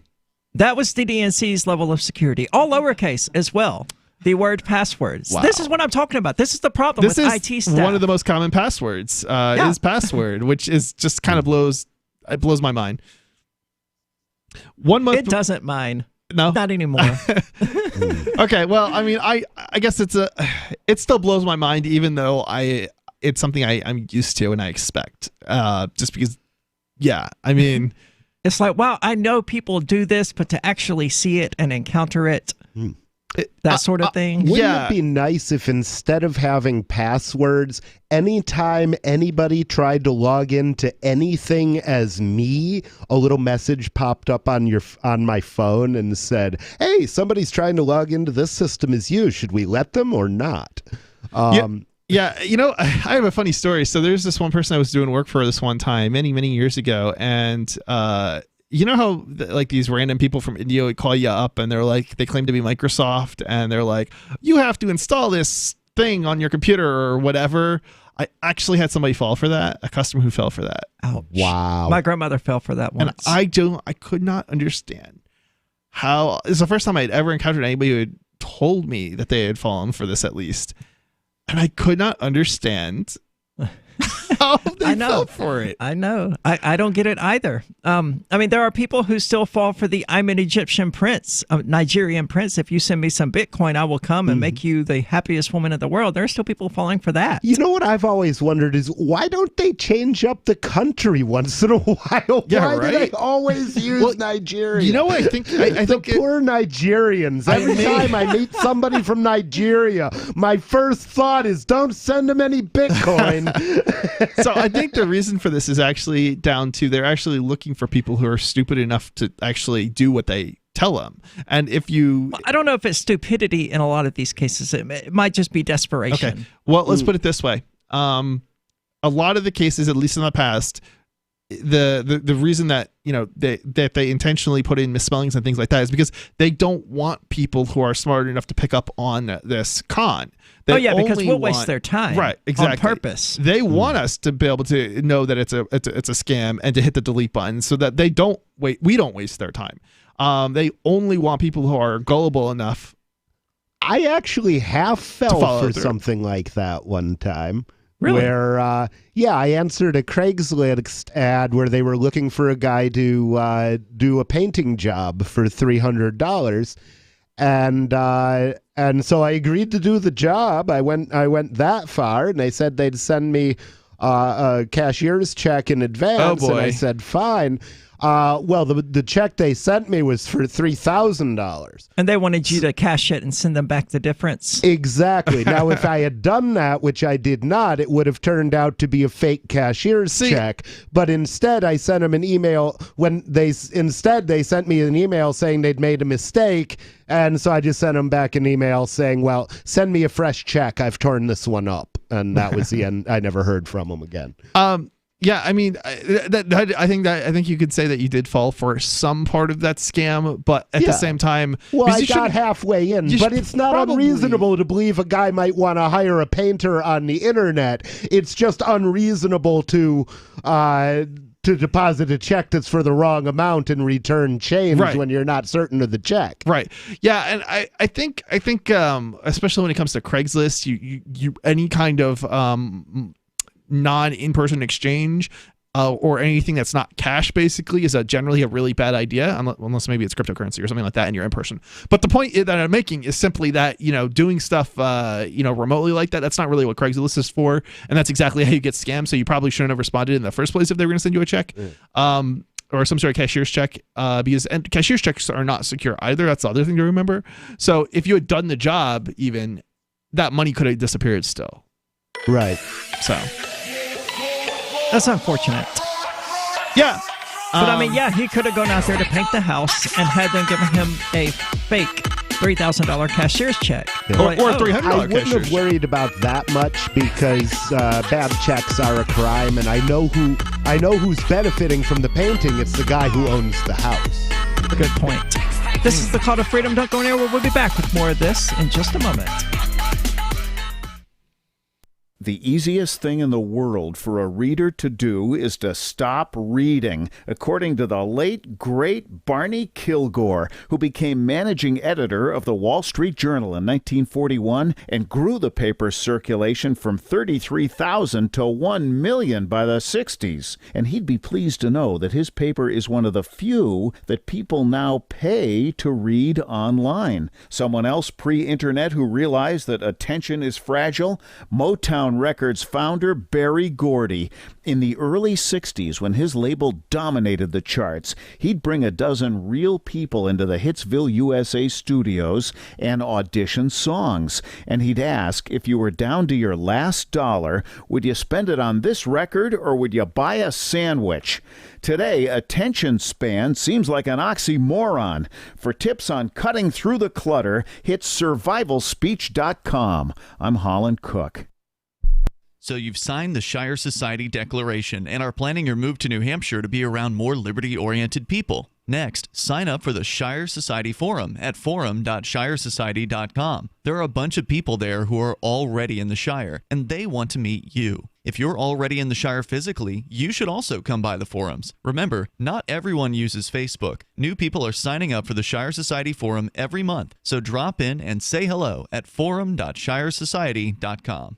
Would you like to hang out with Penn Jillette? He's keynoting Freedom Fest this year. I, for one, am thrilled. Freedom Fest is the largest liberty-oriented gathering in the world. They take a Big Ten approach with libertarians, conservatives, liberals, anarchists, and just open-minded people mingling together to hear real debates, share real solutions, and converse freely. This year's theme is the Wild West, a time of liberty and opportunity, or a time of anarchy and violence. Maybe both. Go to freedomfest.com/FTL and get your tickets now. freedomfest.com/FTL. Not convinced yet? Hey, I understand. It's a high-end event, even with coupon code FTLEB. Sure, you're likely to receive investment advice that'll make that sum seem paltry, but I have something special for you. Go to freedomfest.com/FTL and you'll get the 5 best speeches from last year for free. Call it a test drive. Do yourself a favor and go to freedomfest.com/FTL. freedomfest.com/FTL. Use coupon code FTLEB for a discount. Did you know we've taken our LRN.FM telephone listen line to a new level with the LRN.FM audio on demand line? Now you can call 712-770-8447 anytime and listen to LRN.FM's live feed. And you can listen to a bunch of our original shows on demand. Long distance fees may apply. Just dial 712-770-8447 and choose from the menu. 712-770-8447. Don't you hate that feeling in the pit of your stomach when the police pull you over? Most people have no idea how to handle it properly, and they promptly get fed into the municipal fee-generating meat grinder.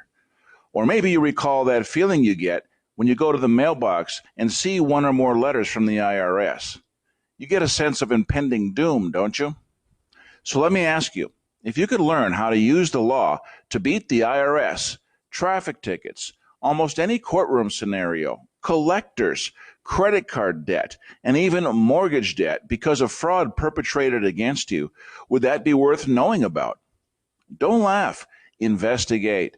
Check out the life-changing benefits of the Lighthouse Law Club at their website, lighthouselaw.club. That's lighthouselaw.club. And while you're at it, visit the Lighthouse Law Club YouTube channel. You might be in for a pleasant surprise. What's up next? Visit the Liberty Radio Network program guide to find out at shows.lrn.fm. That's shows.lrn.fm.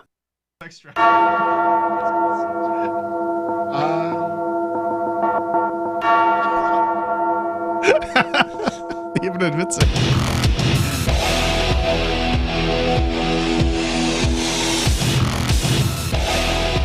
Welcome back. This is The Call to Freedom. As always, we invite you to check us out on social media. You can find us on Facebook by using @TheCallToFreedom. You can find us on Twitter by using @CTF_LRN. We're on the Liberdon server of Mastodon, also by using @TheCallToFreedom. And lastly, you can talk to us directly on the Discord server, which you can find at discord.lrn.fm. Now, we were just having a discussion about what is this? Because I don't know anything about it. This is Call to Freedom. No, I know that. Oh. During the break, our conversations tend to go off the rails pretty regularly, but somehow we ended up talking about findoms. I don't even know where the rails are. They're really, I mean, there aren't any. That's why we're always going off them then. Yeah. So what is that? What is what? What is findom? What is findom? Findom is basically people, mostly apparently women, who call people pigs and get them to send them checks. And the people on the other end of this transaction are called pay pigs. Is that an amalgam of different words, or is it an acronym? Pig? No, I know what pig means. Findom. It's financial dominatrix, or financial dominator, I guess. It's a contraction of the two. Wow. Learn something new every day here on The Call to Freedom. So I was just curious about that. And we ended up coming back before I could actually... No, I'm good on that. Okay.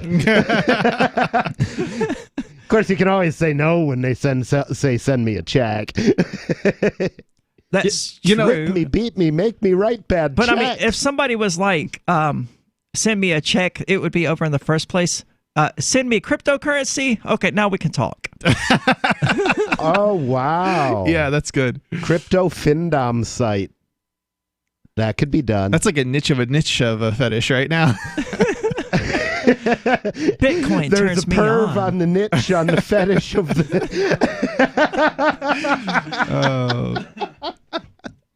Okay, so the NSA did some stupid stuff, and you said the story actually gets worse from what we've discussed so far. Well, I thought it got worse, but it didn't quite maybe get as bad as I thought. I thought originally that it was, the NSA was the result of that election hacking stuff going on. So I was like, but I had misread that, unfortunately.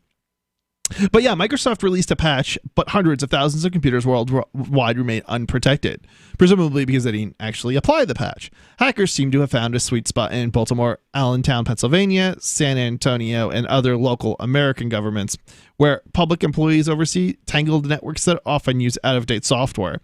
Last July, the Department of Homeland Security issued a dire warning that state and local governments were getting hit by particularly destructive malware that now, security researchers say, has started relying on Eternal Blue to spread.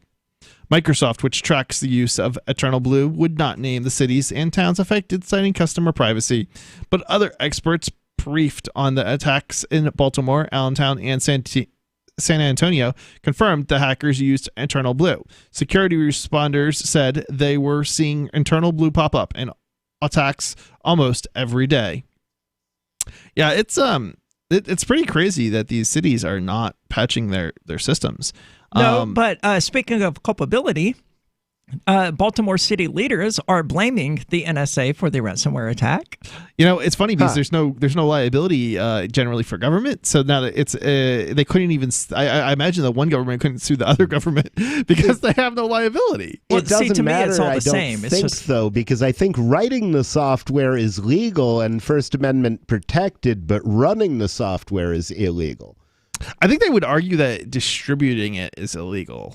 So if it was distributed, then you'd have a problem. But simply having it, if or it's writing got cryptographic software in it, it's definitely illegal. There is an argument that distributing it's not illegal. It's only executing executing it essentially would be illegal. So if you release the source code, not a problem. Now, I know New Jersey tried to extradite somebody from Massachusetts for writing crypto mining software that I don't even think was ever even released yet. So, the government clearly, at least some of the government or people in government disagree with that in terms of...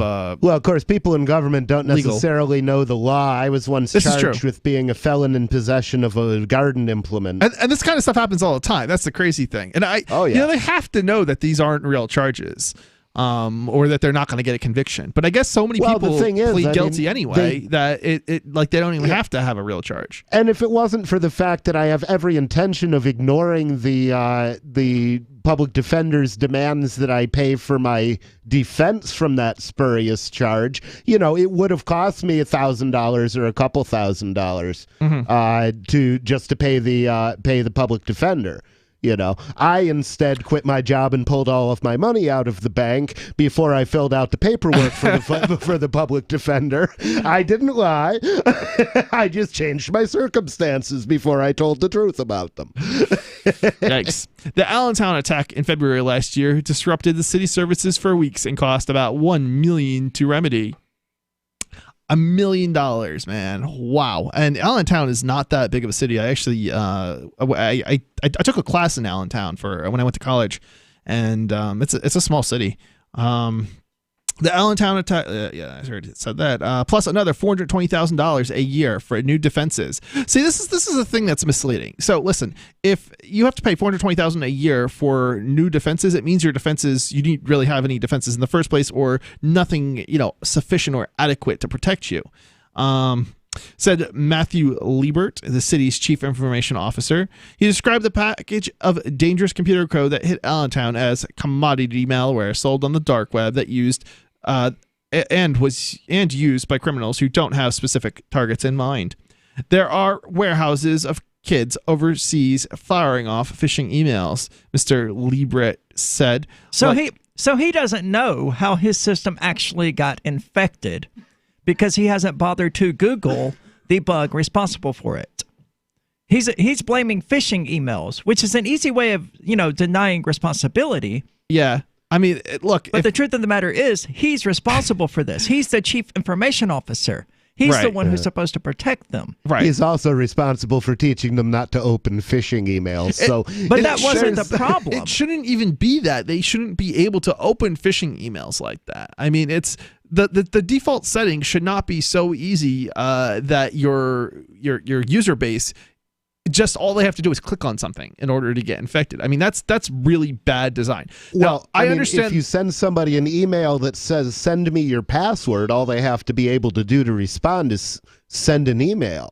Yeah, but most spam filters and other filters will catch those and not even send them.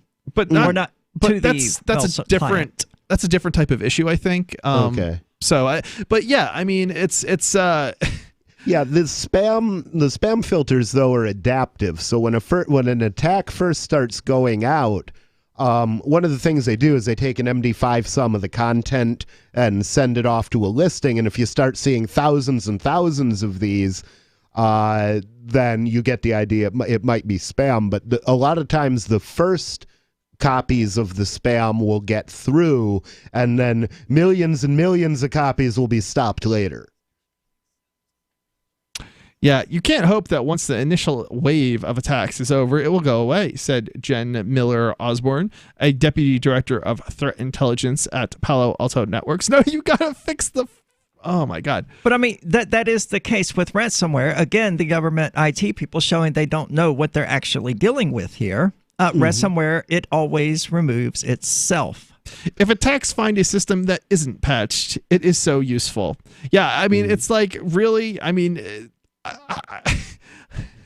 How dumb are these IT people? I mean, I'm tempted to go in and they're very dumb. Find out what version they're running in Keen, because there's probably a business to be made. We did not just say that on the air, of course. Rich did not just say that on the air. I was talking about making a business proposition to not breaking into their system. Well, I'm glad we got that clarified. Maybe we shouldn't have thought what we were thinking in our heads about.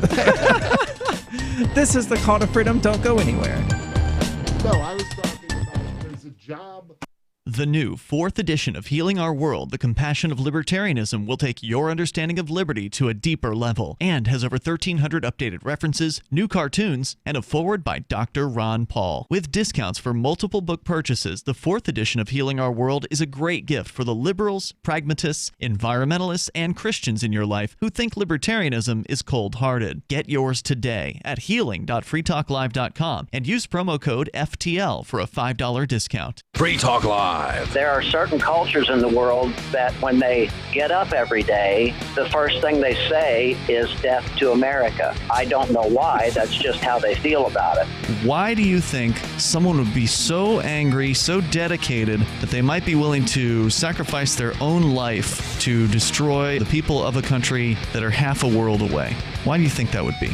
Well, capitalism and our democratic system is counter to things that they believe in. Has nothing to do with bombs being dropped on their countries? Let's look at who started that. Are we supposed to not defend ourselves?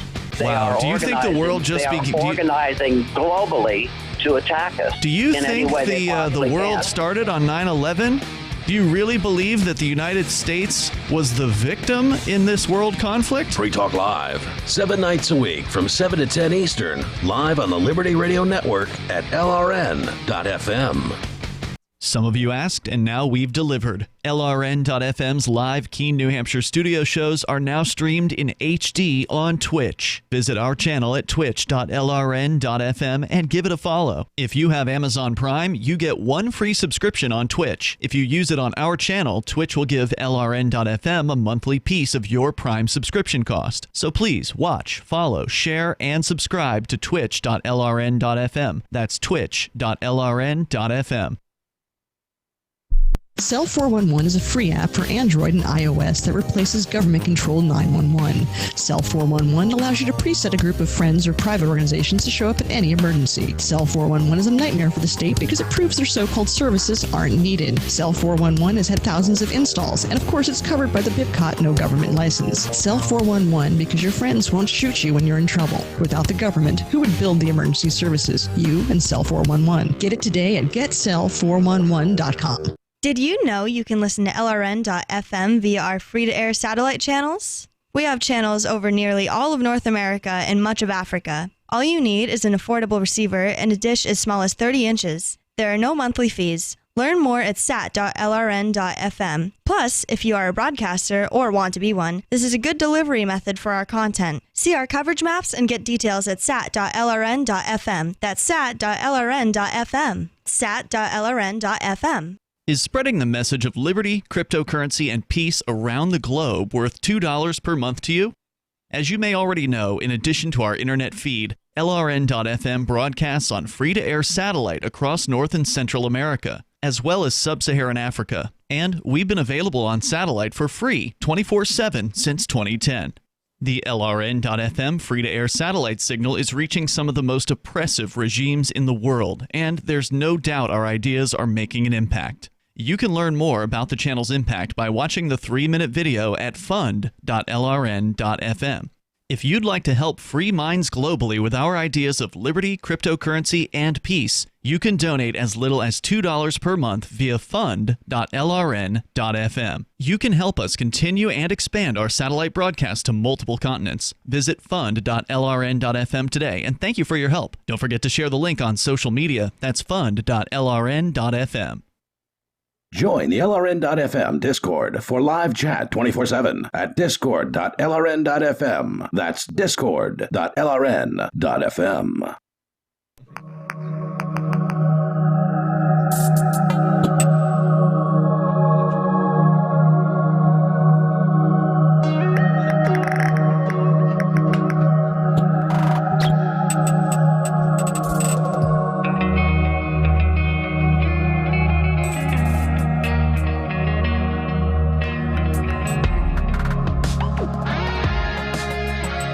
Welcome back. This is the Call to Freedom here on LRN.FM. As always, I'd like to invite you to check out the podcast for those of you out there who don't like the commercials. It's okay. I don't like commercials either, so I get where you're coming from. The podcast doesn't have them, so be sure to check that out at calltofreedomlive.podbean.com. and we've been ripping into the NSA and to tech people in general. The government IT people at least seem to be not doing their jobs. But from what I'm picking up from this is that Microsoft issued a security patch for it as quickly as could be expected within a month of becoming aware of it. And they even went as far back as Windows XP in applying the patch to their operating system, which seems to me like a pretty definitive middle finger to the NSA. I don't know why I'm inclined to interpret it that way, but I mean, I'm not sure that it's a middle finger to the NSA, to be honest. But well, going back to XP it's a more seems to severe suggest a sort vulnerability, of, and they're still supporting XP, aren't they? No, they dropped support for Windows XP. Don't they have extended support for XP for like point of sale or something like that? No. There's a black edition that is patched by random people, not random That's people. racist. No. Well, that's the name of it. It's the black edition. Microsoft, like they've Windows also XP 2003 embedded or something like that. No, for they like have, point of sale they or have something. completely dropped support for Windows XP Even Windows 7, if I recall correctly. I thought, but I know they did for Windows XP. I thought the XP they had like the 2003 edition that came out later than the normal XP version for like embedded devices or something like that. Well, there was Server 2003. I thought it was like a 2003 version of XP. Like it was weird because it was designed for devices that had like less RAM and flash and things like that. And less RAM than a standard Windows XP computer? That's scary. No. Less RAM than a whatever operating system that had come out post XP. I wonder how much of Microsoft's strategy involves keeping people mystified about computers by doing things like random non-sequential version numbers and just things that make you go, huh? So when you start talking, I mean, try to explain Windows version numbers to somebody and the upgrade path that we followed, and you'll just watch their eyes glaze over if they weren't there. Well, I mean, that's not an uncommon thing. Video game sequels have done it. Of course, Final Fantasy in the West, it jumps from 3 to 7 and then back to 4 for all intents and purposes.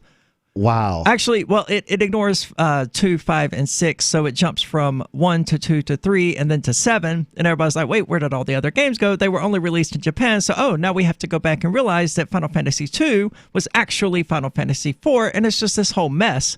But they're not alone. There's these Star Trek movies, the first 6 of which, were numbered, after which they started making the Next Generation movies, which were not numbered. Even though, it seems like the more sequels there are to something, the more important it would be to simply number them.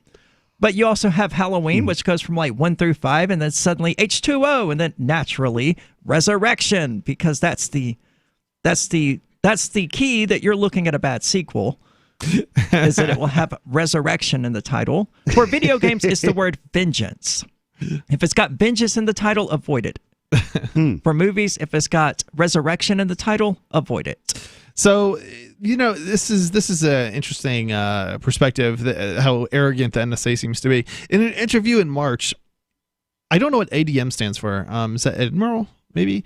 Michael S. Roger, who was director of the NSA during the Shadow Brokers leak, suggested in unusually candid remarks that the agency should not be blamed for looking for the long trail of damage. So they're just claiming liability for the damage that was resulted as a result of their source code leak. It would be great. It would be great if somebody who wrote a program like crypto mining for the web would not be liable for the quote unquote damage that was done. Now, it only just occurred to me, but I suppose it's possible that the NSA themselves were hacked. And that is how these tools were leaked into the wild in the first place. They weren't leaked. They were hacked by some independent person or some state actor. It's certainly possible. Yeah, it's not. It wouldn't be unsurprising if that did happen. Maybe they didn't apply this patch, and that's why they got hacked. That also wouldn't surprise me because see, here's the thing that people have to remember: the NSA is not about, especially when it comes to computers, they're not about security. They're actually about keeping us insecure so that they can break into other systems and get whatever they want to find out from a spying perspective. They're not about fixing the holes that allow our opponents into our own systems. No, they're the ones out there poking the holes. Right. They're finding the holes and then exploiting those holes and making us all less safe. But the private sector exploits them better and makes more money doing it. It's true. Definitely does. Wow. And I mean, At generally least when the private speaking- sector does it, we don't pay for it. Yeah, really. And the private sector will usually fix its bugs. I mean, when I can't think of an example of a company that actually does this, but like, yeah, well, Google does it. They have these hacking competitions to see who can find vulnerabilities and things like that. And they then fix the bugs. They don't go, oh, look, now we can code this software to find out exactly what people's personal interests are by mining their computer for information. No, they fix the stupid bug, as one would expect as a paying customer. You don't, well, you do pay Google, so that's what you would expect from a paying customer. Yeah. If you have a restaurant owner crawling around on their hands and knees looking for bugs, you would expect them to kill the bugs when they find them and not go, oh, okay, here, customer, here's a bug. We found it. Now it's yours. Hey, we found a bug. Throw it in a pot. Yeah, as the customer, you wouldn't expect to eat it. Yeah. And that's more or less what the NSA does to us. It finds these bugs and it's like, okay, now you get to eat it. Yeah. I mean, an agency that was actually concerned about our security would have immediately notified Microsoft. It would have been a 0-day fix for a 0-day bug, and nobody ever would have been hacked with it. So this is just how unbelievably naive people are. Last year, Microsoft, along with Google and Facebook, joined 50 countries in signing on to a similar call by French President Macron, the Paris Call for Trust and Security in Cyberspace, to end malicious cyber activities in peacetime. They have this idea that they can magically, by not basically by not exploiting or attacking their enemy in peacetime, that somehow this is going to fix the lack of the security issue. They don't seem to understand that those bugs still exist, those exploits still exist, and even if they don't take advantage of them, like the governments, that doesn't necessarily mean that hackers or other malicious parties that are non-government entities won't take advantage of them. The solution to the problem is fixing the holes. It's working to find those bugs and patch them. That's what the government agents should be doing if they're going to be doing anything. If there's going to be an NSA, that should be their job. Exactly. They still will find the bugs, but instead of keeping those bugs secret, they should be informing the developers who wrote the application so that they can fix them quietly, and then releasing the information publicly after the patch has been released. That would make a heck of a lot more sense than what they're currently doing. I mean, that's a government agency I could almost get on board with. Almost. Yeah. See, my first choice for what they would do when they found one would be to publish it openly, just because maybe that might actually be we need to know who's writing the bugs. Well, so it actually might be a better idea to release vulnerabilities publicly, because it forces companies to get off their butt and actually fix the bugs. That's right. There was the Amazon server thing with Facebook where they left Facebook's password files or whatever totally open on a cloud server. And Facebook contacted them about it, asking them to remove it, and they didn't. And it wasn't until the company that discovered this went public that Amazon finally did anything about it. A lot I don't know of that times particular you case, can but say something like that maybe. Huh? Something like that sounds like it would. Yeah. I mean, when the company has 60 days go by, they've been notified for 60 days, and they still haven't fixed it. It's probably time to release that. Release it so that people do start taking advantage of the vulnerability, because that will put pressure on the company to actually fix the bug. So a lot of people being hurt in the crossfire there, though. Yeah, unfortunately. But the reality is, if it's not fixed, it just means that somebody else who didn't publicly disclose it may be exploiting it without anybody's knowing it. So the longer the time you're vulnerable. Like the Konami plain text crap. Oh, I don't know about this. What was that? The Konami desktop app was sending out, the 12 words or 14-word passphrase. It was sending that out to Google, non-encrypted in plain text, not even using HTTPS to be spell checked. Oh, good Lord. Yeah, I remember this. And a lot of people lost cryptocurrency, allegedly, because of it. Yeah. Because somebody was just intercepting the information, and they knew where it was coming from and what was being done with it, so they just entered it into a generic Konami wallet, and bam, had all of someone's cryptocurrency. It did not affect the Android version of Konami, but it did affect the desktop version. I can see how it would. Yeah. This is the Call to Freedom. Don't go anywhere. We're going to talk more about IT stuff and security and not being an idiot. Hey, I'm LRN.FM Program Director Ian Freeman. If you're listening to our free-to-air satellite feed in North or Central America, heads up. We've been on the Galaxy 19 satellite since 2010, but now our satellite provider is moving LRN.FM to a new channel on a different transponder. The current channel will stay on the air until the end of May to give you time to transition without any loss of service, so don't delay. I've posted the new channel details at sat.lrn.fm, but in case you're listening with no internet access, if you do a blind scan on your receiver, you should see the new channel at transponder 6, 11.8425 GHz, horizontal polarization, symbol rate 22,000, FEC 3/4. All that information is at sat.lrn.fm, as well as a link to our Patreon, where you can support our channels for just $2 a month. Visit sat.lrn.fm for more information about our international satellite channels, and thanks for listening to LRN.fm. Now that you've found the Liberty Radio Network at LRN.FM, you may want to help expose others to our great programs. To assist you in doing so, you'll find resources at promote.lrn.fm, including details on how to get a free bumper sticker, quarter-page flyers you can print out and distribute, banners for your website, as well as files that will allow you to make your own custom banners and graphics. Visit promote.lrn.fm and help bring new listeners to the Liberty Radio Network. That's promote.lrn.fm.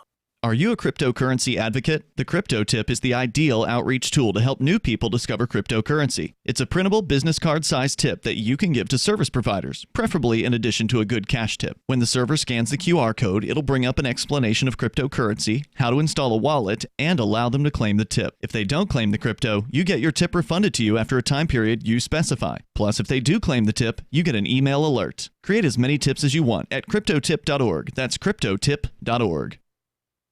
More of the Call to Freedom is coming up next, live after the news on the Liberty Radio Network at LRN.FM. This is the Liberty Beat, your daily source for liberty news and activist updates. Produced in partnership with SNLS News and listeners like you. Online at libertybeat.news and snls.news. I'm Mick Murrow with your latest edition of the Liberty Beat. Gold is trading at $1,285. Silver at $14.55. And Bitcoin is trading around $7,995. Today's prices are brought to you by InnoScale. Take off with Managed Cloud. Looking for a safe, secure way to store your important files online? Let InnoScale handle it for you. Their high availability cloud servers are the perfect solution for clients needing one or more secure, scalable servers with built-in hardware failover protection. For details, see them online at innoscale.net. In the news, last week, the California Senate passed a bill that would establish limited state-chartered banks to serve the cannabis industry. Final passage of the legislation would remove a major federal roadblock in front of the developing industry in the state and further nullify federal prohibition in practice.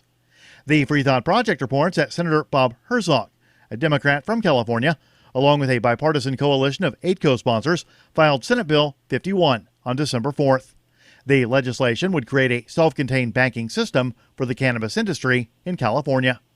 Because marijuana remains illegal under federal law, cannabis businesses in states that have legalized marijuana remain effectively locked out of the banking system. If a federally chartered or insured financial institution touches marijuana money, it takes on significant legal risk. The federal government insures or charters virtually every bank in the U.S., and as a result, cannabis businesses have been forced to transact almost exclusively in cash. The Liberty Beat is sponsored in part by Brave Botanicals, high-quality kratom and CBD at reasonable prices with excellent customer service. Brave Botanicals is activist-owned and mission-driven and believes so strongly in the power of kratom, they're giving it away for free. Just go to freeounceofkratom.com for a free ounce of kratom delivered to your door. Just pay shipping. That's freeounceofkratom.com. This is the latest edition of the Liberty Beat. Find us online at libertybeat.news and snls.news. Your news now continues.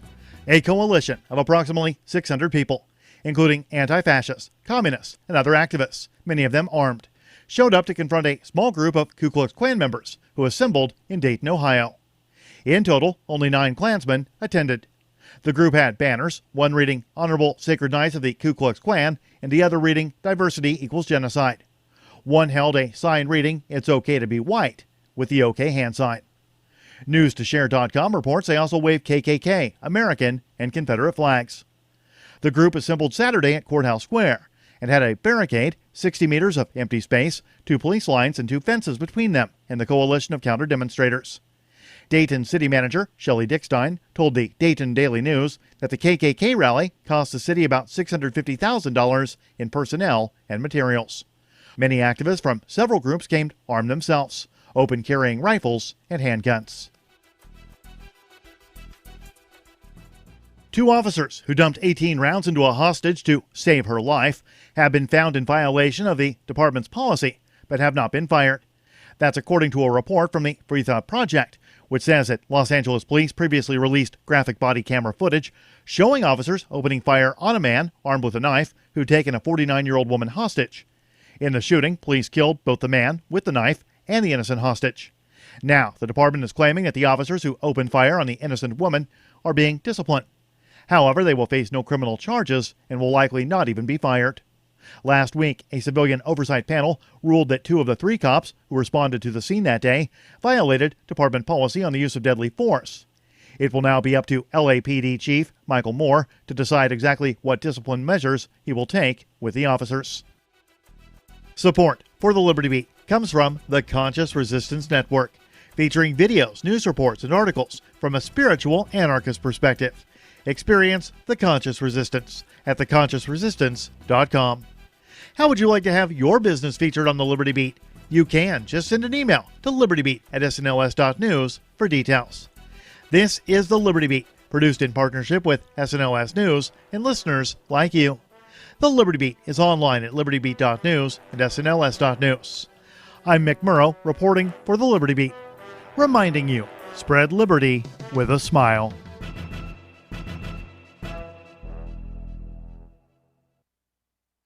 After months of struggling to find their footing, it looks like the GOP has finally found an effective spokesman. Since Republican leaders unveiled the reanimated corpse of Ronald Reagan at a fundraising event last week, the undead former president has quickly emerged as the new face of the Republican Party. Since Reagan was brought back from the grave by GOP leaders in a top-secret $2.2 million reanimation project, poll data shows Reagan with a higher favorability rating than all other high-profile Republicans combined. The voters know Reagan. They trust Reagan. When he moans at them, they're going to listen. There's questions as to whether he still has capacity for thought, and he does eat people, but big picture, he's the best option they have right now. And appeared in a series of GOP ads promoting the Republican Party's traditional values. Congress and the president say they're trying to help fix our country's economy.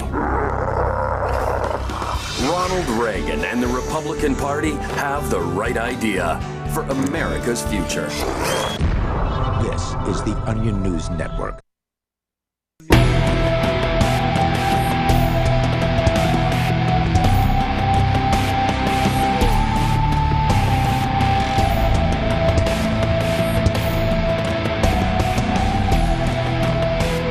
Welcome back. This is the Call to Freedom, broadcast as always from Keene, New Hampshire.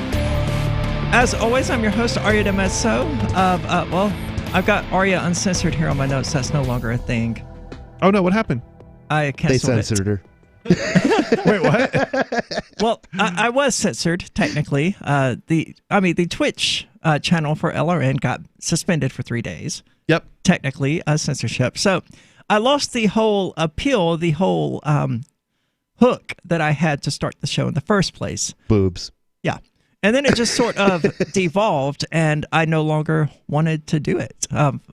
Especially following this last Tuesday's episode.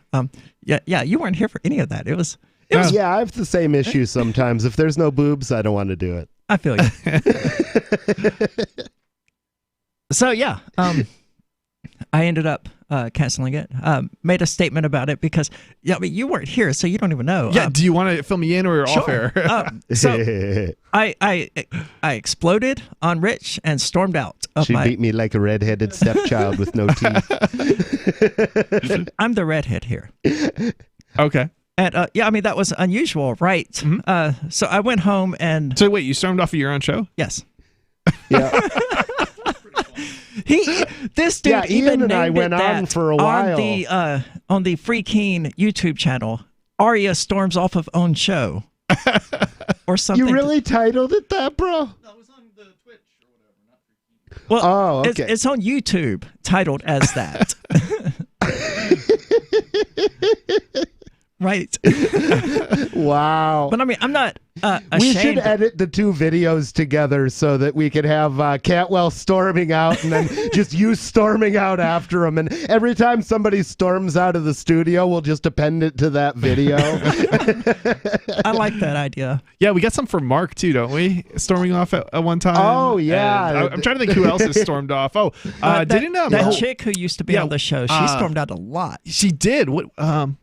Julia? I don't know. I never met her. No, not Julia. Who was the crazy one who went nuts over Cantwell being here? And But did she? I don't know if Jackie ever stormed off. She didn't rage quit out of the studio. It wasn't Jackie. There was another chick who stormed off. Oh, that was an offstage, or that was an offstage storm off that she did? It was some... No, she cursed on the air. She cursed on the air, and then she was a host, and then she... Heather, yep, yes, Heather did that. We got video of Heather. Oh, we actually have quite a few people storming off over like even just the past year or two. Yeah, you could definitely make a really super interesting like video out of those storm offs. I would like to not be included in that one because all of those people left like permanently. No, not Mark Edge. Mark's still here. True. Oh yeah, and I just left for like 40 minutes. Technically speaking, then I messaged them both to apologize. Has Ian ever stormed off? It's his own Ian show. Has never stormed off. I mean, I guess he could have stormed off over somebody else's show. That's not even a fair question at this point. I've stormed off of my own show. Yes, it's true. So that's not an absurdity. I don't understand how you storm off your own show. I said something to the effect of "stop the show," and the Overton window has shifted and left. Okay. I was not in a good place mentally, and that's sort of why Arian's Uncensored, in my perspective, had been going downhill. Okay. And finally, I was just like, yep, okay. Because I had anticipated canceling it, or I had planned to cancel it in the episode just before Ian left for Japan. I don't remember exactly what happened, but I ended up deleting the episode entirely from the internet because I was just that unhappy with how it went. Okay. And I said that I wasn't going to do another, but the time came for me to do another, and I was like, you know what? Yeah, I think this is a good thing. I think people enjoy it, so I'm going to continue it. Did you even have a chance to build up a following? I feel like you did it for a very, very short time, or was that going on a lot longer than I thought? Oh, she definitely had a following. There were a total of 5 episodes. Okay, so it wasn't going on very long. No. Okay, so it just never got off the ground, basically. Rev by himself constitutes a following. I guess technically. But yeah, it's something I would like to resume, but only when I'm in a better place mentally. Okay. Where it's not going to be that. Because that's never what it was supposed to be. Now, how long was that show? Was this like a standard stock 3-hour show, or it was a 2-hour show? 2-hour show. Okay. Yeah, internet only though, so there was only the top of the hour break because I was always drunk during it and needed to go release some alcohol and have a cigarette. Yeah. Well, it's always a balancing act, trying to be crazy enough to be interesting and sane enough to stay alive and on the air. I don't have to try to be crazy. I mean, to be let's fair. not push Aria. We already. You can. I can only imagine what will come out of her mouth next if we push her. I've never known you to err on the too sane side, but it does exist in entertainment. Well, I mean, that's essentially what Call to Freedom is, and that's what I felt like people weren't really grasping about the whole thing when they were criticizing me for showing this different side during Aria Uncensored, accusing me of, oh, you've changed. What is happening to this person? I was like, no, look, I mean, the Call to Freedom is a much more professional show. I would never come to Call to Freedom drunk. Or in any other sort of inebriated mindset. Are we not supposed to come drunk? Wait a minute. I don't care if other people do, but I mean... Okay. I find that... I'm not. I was just going to file that to away. each their own. I find calling Call to Freedom professional just to blow my mind. Like I think of this as the unprofessional show, not Really? Yes. Interesting. Well, I mean, it's it's unhinged. The stuff that we talk about is just... But we keep it sometimes clean, at least, and we present ourselves in a professional manner. Keep it. I don't think we can even say we keep it clean. I mean, It's PG-13. okay to take it to dark places so long as you keep it clean. Yeah, I mean we have gotten into subject matters that I would be afraid to talk about. I don't even know how you managed to get some of the stuff out of my mouth that I've said. I mean, stuff I swear I never talk about on air. Like the No, nuances. I don't even want to go there. Let's not bring this back up. I think we need to. Was it Rich and his time in jail the source of this whole thing? Yes, I do believe it was actually. Wow. Okay, I want to hear this story now. Okay, so no, let's not do this one again. You weren't having jail fantasies about me, were you? We had like a 45. Let's go with that. I was having jail fantasies. Oh my God, it's worse than that. Let's hear it. We had like this 45-minute conversation one Tuesday about the nuances of consensual sex with dogs. Oh yeah, I've been there, done that. Not the dogs, just talked about it. Wow, we've gotten a new side of Rich. Here I thought it was just his cellmate that was into this. No, I've been there, done that, in that I've had the conversation, sometimes for extended periods of time, as a philosophical issue. No, I leave my bitches untouched. You know, we're gonna start attracting.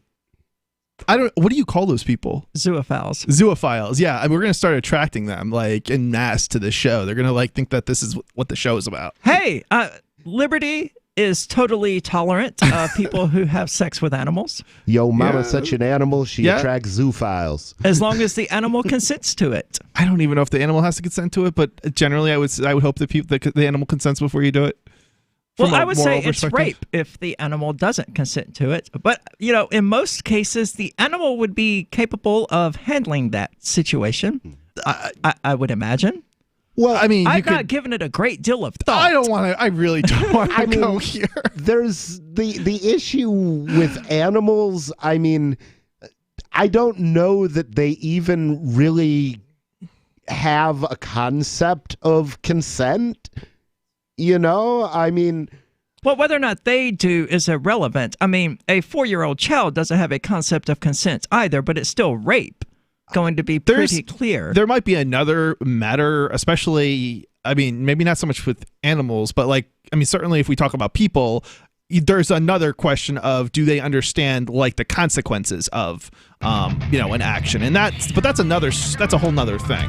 Well, they don't understand. They don't understand it any better when they do it with each other. So that's getting dangerously close to Catherine McQuinnan of The Beast saying all animal sex is rape. I don't think it's of consequence, to be honest, with like animals. Probably but not. Certainly, like with other people, I mean, you know, I don't necessarily think in a. Did you know you can legally exit the U.S. federal income tax system? Well, it's true, and thousands of American nationals are doing it. The 16th Amendment and the Internal Revenue Code are legal, but only in a limited jurisdiction. This is the basis behind the voluntary nature of the income tax. Learn the exit strategy provided by Congress.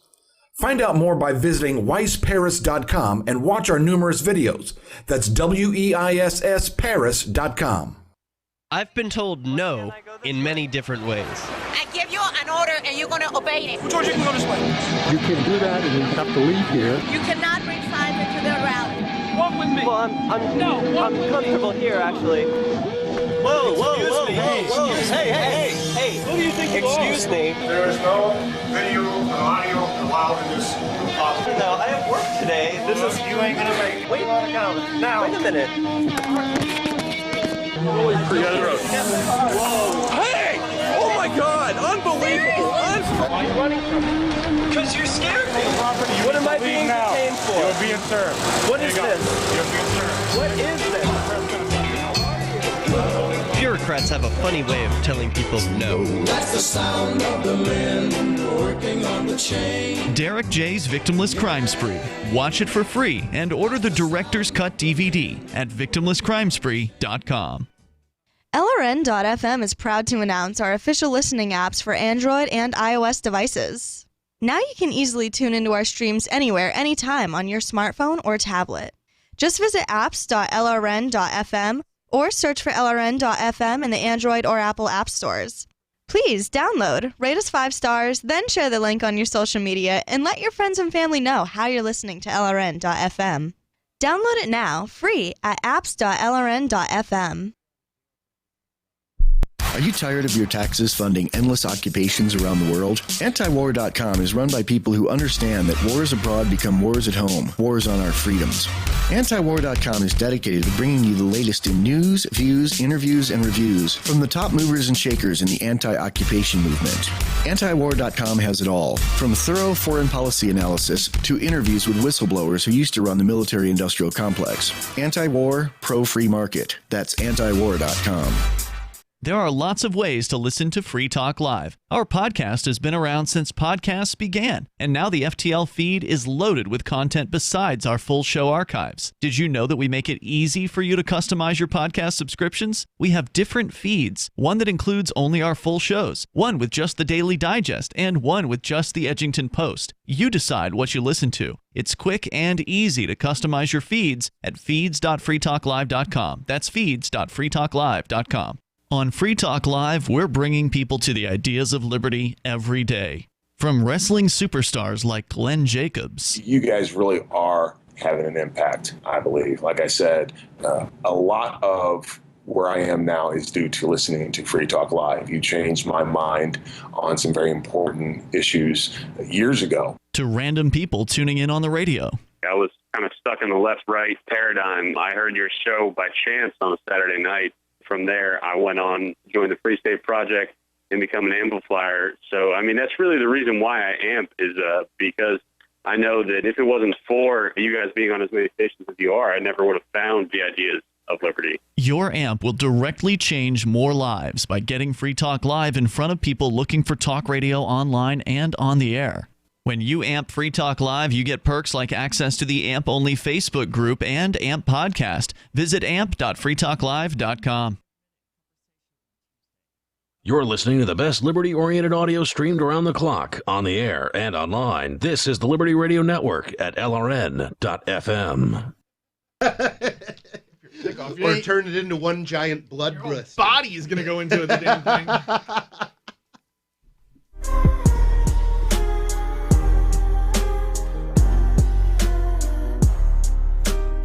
Welcome back. This is the Call to Freedom. As always, you're invited to give us a call. That number is 603-283-6160. Again, that's 603-283-6160. Or you can use the Discord call-in lines, which you can find at discord.lrn.fm. Wow. And I'm just finishing up the highlight of what appeared to be Rich confessing live on the air to having had sex with dogs. Oh, God, no. That, of course, is not what he was saying, but the 30-second clip there does not give that impression, so it's going to be great. Sorry, Rich, but we got views to we got clickbait to make. Well, that is master clickbait. That is definitely good clickbait material. Wow. There may be spankings involved. We'll see.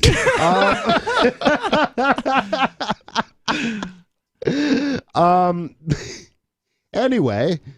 I don't know if there's really an anyway at this point. I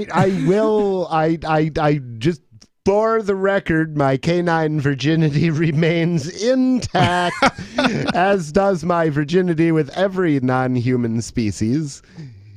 Dude, what I've makes never this even worse, had a cherry pie. What makes this worse is that the show is like Jazzy over there is in the corner and it's flipping between Rich and Jazzy. Well, Jazzy's she's our not dog, objecting to our the studio statement dog. either, so I don't see any Me Too's coming from her. That's true. I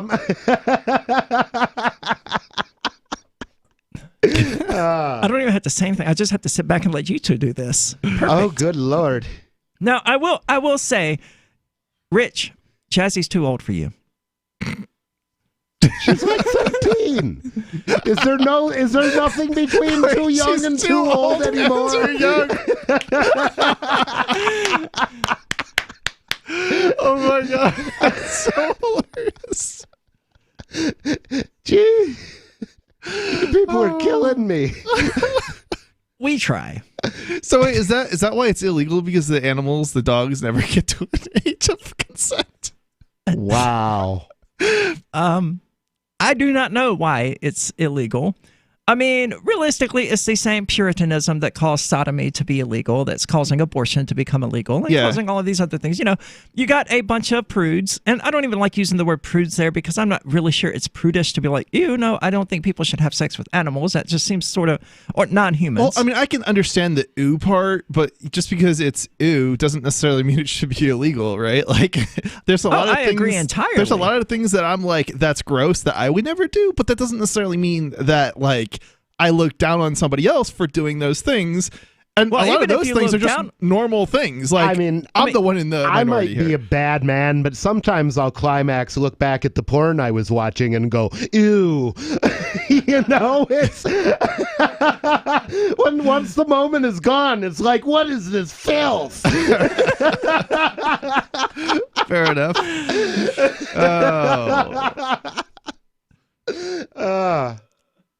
I don't know where to go with that.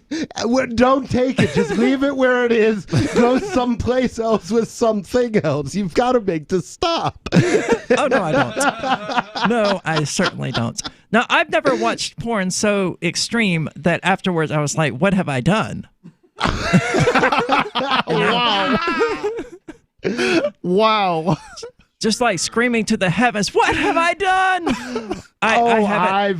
I've gone through gallons of eye bleach in my day. Oh God, let me unsee it. You know, this sounds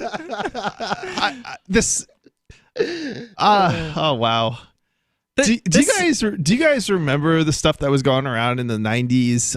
Like the AIDS? the most just disgusting pictures you could find. I don't even remember what this was called, but like you would just send people. I mean, I never did this, but you would send people these really gross, disgusting. Oh yeah, like hello, good morning, and goat say. I don't even know what that is, but yeah, probably exactly that. Well, Google them. No, no.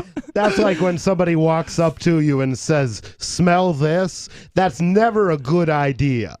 I mean, when the picture gives you this just the most awful scent, and obviously it's a computer that you're looking at the picture on, so there is no scent.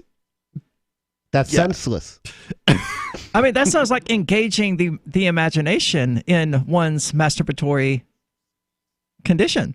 That sounds like a positive thing. Like if you could watch porn, and I realize you're not this. I realize you're not referring to porn. This. But engage all of your this would senses. probably constitute porn. I had a girlfriend. What kind of porn? The most decrepit, pornographic, by sniffing her neck. Possibly legal thing that you will ever see. 2 Girls, 1 Cup. Oh God. No. I don't know. You look like you know. And you just don't want to say it. I don't know. My mouth is. That's it. I'm done. I'm ending this conversation. Oh, no, you're not. I'm walking out. Chris Wade storms off. We've gone too far. We've crossed that line. I didn't know I had a line until this point. Okay. So, I mean, but which one of these was it? Because now I'm dying to know. I could only describe it, and I am not describing it on air. Okay, Wow. well, that's a fair point. It's probably best. We're going to have to wrest this out of him during the station break. Maybe one of us will have the stones to say it. Maybe not. It sounds horrid. So, in other news, Facebook evidently has been making people upset. As usual, Rich, I noticed your Facebook profile picture is a picture of the, red don't thing with the word Facebook behind it. Yeah, and that's basically, I remain on Facebook at this point, mostly to spread the campaign to get people off Facebook. So basically, when I see people complaining about Facebook, I post my Steam It profile and my Pocket App profile. Anything but my Facebook profile. I've got like 13 Facebook pages, so it's going to take me a while to wean myself off and onto a private web server, but it is happening. So what have you switched to? I'm going to be switching to a LAMP profile, running over SSL, and running WordPress. So it's going to be a blog. Okay. And then basically it's just going to be a blog that automatically posts links to whatever I post to my social media site. But if you want to talk to me about it, or my various social media sites, but if you want to talk to me about it, leave a comment on the WordPress blog and I'll get back to you. I'm not going to monitor any of the other things. It'll be interesting to see how quickly you get kicked off of Facebook, because I know that's one of the things that they were doing to people who did that sort of thing. It will be interesting, and yeah, that occurred to me at the time, and I was like, well, I'm leaving anyway. If they kick me off, that's one way to leave. Yep. That's a good objective, I think. A good solution to the problem. I mean, them banning me is ultimately why I keep leaving. I don't understand that. You should have left and stayed gone. The Free State Project has reached its goal of 20,000 liberty lovers who've pledged to move to New Hampshire and get active to achieve liberty in our lifetime. Perhaps you're trying to figure out what part of New Hampshire should be your destination. If so, consider Keene. You'll find more than 150 reasons to move to Keene at move.freekeene.com. Keene is famous for its historic, publicity-generating activism, as well as being the liberty media capital of the world. It's home to freekeene.com, New Hampshire's destination for liberty activism, news, and opinion. For years, we've been compiling over 150 reasons to move to Keene at move.freekeene.com, where you'll learn about some of what's happening here and what makes Keene a great place to live. If you love liberty, you'll probably enjoy anywhere you end up in the Shire. But do your due diligence first. Please visit move.freekeene.com for the full list of over 150 reasons to move to Keene. That's move.freekeene.com. There are basically two types of advertising: direct response and branding. Radio's great for direct response with its low cost to listener ratio, but audio can't be beat for branding, which is a longer term endeavor. You want to be the first thing that someone thinks of when they think about your product or service. If you have a local business that you want kept top of mind in your community, call the station. If you need national reach, Free Talk Live's got around 200 radio stations, millions of monthly listening sessions, can suit all budgets, and if we don't think we're right for you, we'll tell you. Email me, mark@freetalklive.com. This is Michael Dean from the Freedom Fiends. I've run websites since 1996 and have used over a dozen web hosts in that time. AgristHosting.com is the only one that hasn't broken my heart. Agrist Hosting's uptime and service is stellar, and their DDoS mitigation is the best I've seen. That's important because if you tell the truth in this world, you'll ruffle feathers. And some people will try dirty tricks to silence your voice. No matter what the haters hit us with, Agrist Hosting keeps our websites online. If you have a mission-critical commercial presence or a world-changing activism site, you cannot tolerate any skullduggery. So go with agristhosting.com. Have a WordPress or blog site, but you're not satisfied with performance or uptime? Or just want raw hosting? Want to pay with Bitcoin? Agrist Hosting specializes in high-performance hosting with personalized service. Go to agristhosting.com and click on the button that says Get Hosted. That's agristhosting.com. LRN.FM now has a Discord. Discord is a free text and voice chat platform, and we now have our own server with a bunch of channels at discord.lrn.fm. You can join other listeners as they chat about various things during our live shows, or anytime, day or night. Discord software is available cross-platform, so you can have it on whatever device you want and take your chats anywhere. Join our Discord at discord.lrn.fm. That's discord.lrn.fm. We have some good news. The indictments against Ross Ulbricht in the District of Maryland were dismissed with prejudice, meaning they can never be refiled. This is especially good because those indictments contain the only charge ever made that Ross engaged in murder for hire. This was a serious allegation that Ross Ulbricht denies. It was never prosecuted or ruled on by a jury, but was trumpeted by the federal government and the media as if it were proven fact. The Maryland court held these indictments for almost 5 years, poisoning Ross's case and leaving him under a cloud of unproven allegations. allegations. As explained in Ross's appeal to the Supreme Court, the fact that the judge used these allegations to give Ross a draconian sentence of double life without parole violated his Sixth Amendment right to a jury trial. Judges are required to issue sentences based on convictions decided by a jury, not unproven allegations never even charged at trial. Although this is a positive development, the dropped indictment will not set Ross free. Now, a presidential pardon is Ross's only hope of freedom. Sign the petition at freeross.org. freeross.org. Do you love Twitter? Make sure you favorite the LRN.FM Twitter account so you can receive our tweets at twitter.lrn.fm. That's twitter.lrn.fm.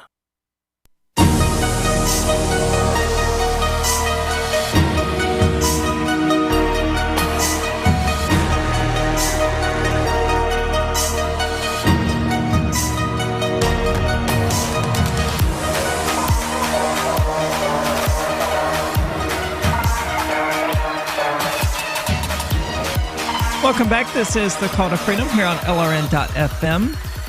Discussing various crap as always. We're going to move on from the discussion of taboo pornography or whatever we were discussing, and instead get into this story about Facebook, who evidently gave the middle finger to Canada, and Canada is not happy about it. Wait, what? Or rather, Mark Zuckerberg did. Blame Canada. So coming to us from Politico, global frustration with Facebook was laid bare during an international hearing in Canada on Tuesday, as lawmakers from several countries blasted top executives Mark Zuckerberg and Sheryl Sandberg for ducking a request to appear at the session. Lawmakers were so peeved by the no-show that a panel in Canada's House of Commons took the rare step of approving an open-ended summons for the duo. Next time either Zuckerberg or Sandberg set foot in Canada, they will be required to appear before a parliamentary committee with jurisdiction over tech issues. Okay, now I don't like these guys, but Zuckerberg is an evil guy, but the absolute gall of just demanding that other people show up and dance to your tune is the first thing that strikes me about this. Just think about the unmitigated arrogance that it takes to say, we expect you to drop whatever's on your schedule and show up at this place and time because that's where and when we want you. Really? Well, they want Zuckerberg to be their femdom. Or they want to be Zuckerberg's femdom. I guess. How do I demand that they show up to my house so that I can have a discussion with them? I mean, you can demand it. Technically, we could form a common law grand jury and subpoena them. I like this idea. I don't know exactly how that works, but if you want to read up on it on the net after the show, I like the idea. I just don't have any realistic expectation of following through. And I don't think it would necessarily work. We do have a lot of things on the stack to do. Yeah. So evidently, United MP Joe Stevens said, "I am sick to death of sitting through hours of platitudes from Facebook and avoidance tactics. I want the boss here to take responsibility." And that so highlights the whole Facebook problem. There's a boss. Yeah. The only person who should be the boss of your web presence is you. I mean, I guess in a sense that's true, but we don't see these issues coming out in regard to Snapchat, in regard to Twitter, or Mastodon, or any of these other social media sites that aren't affiliated with Facebook. Which issues don't we see specifically? These extreme privacy issues that Facebook seems to just repeatedly have. I think all of the major ones have had some privacy issues. Facebook may be worse than most, but, of course, Facebook was a college student's school project. Yeah, basically. Well, I mean, so was Google. Or MySpace. True, but Google had better college students. Yeah.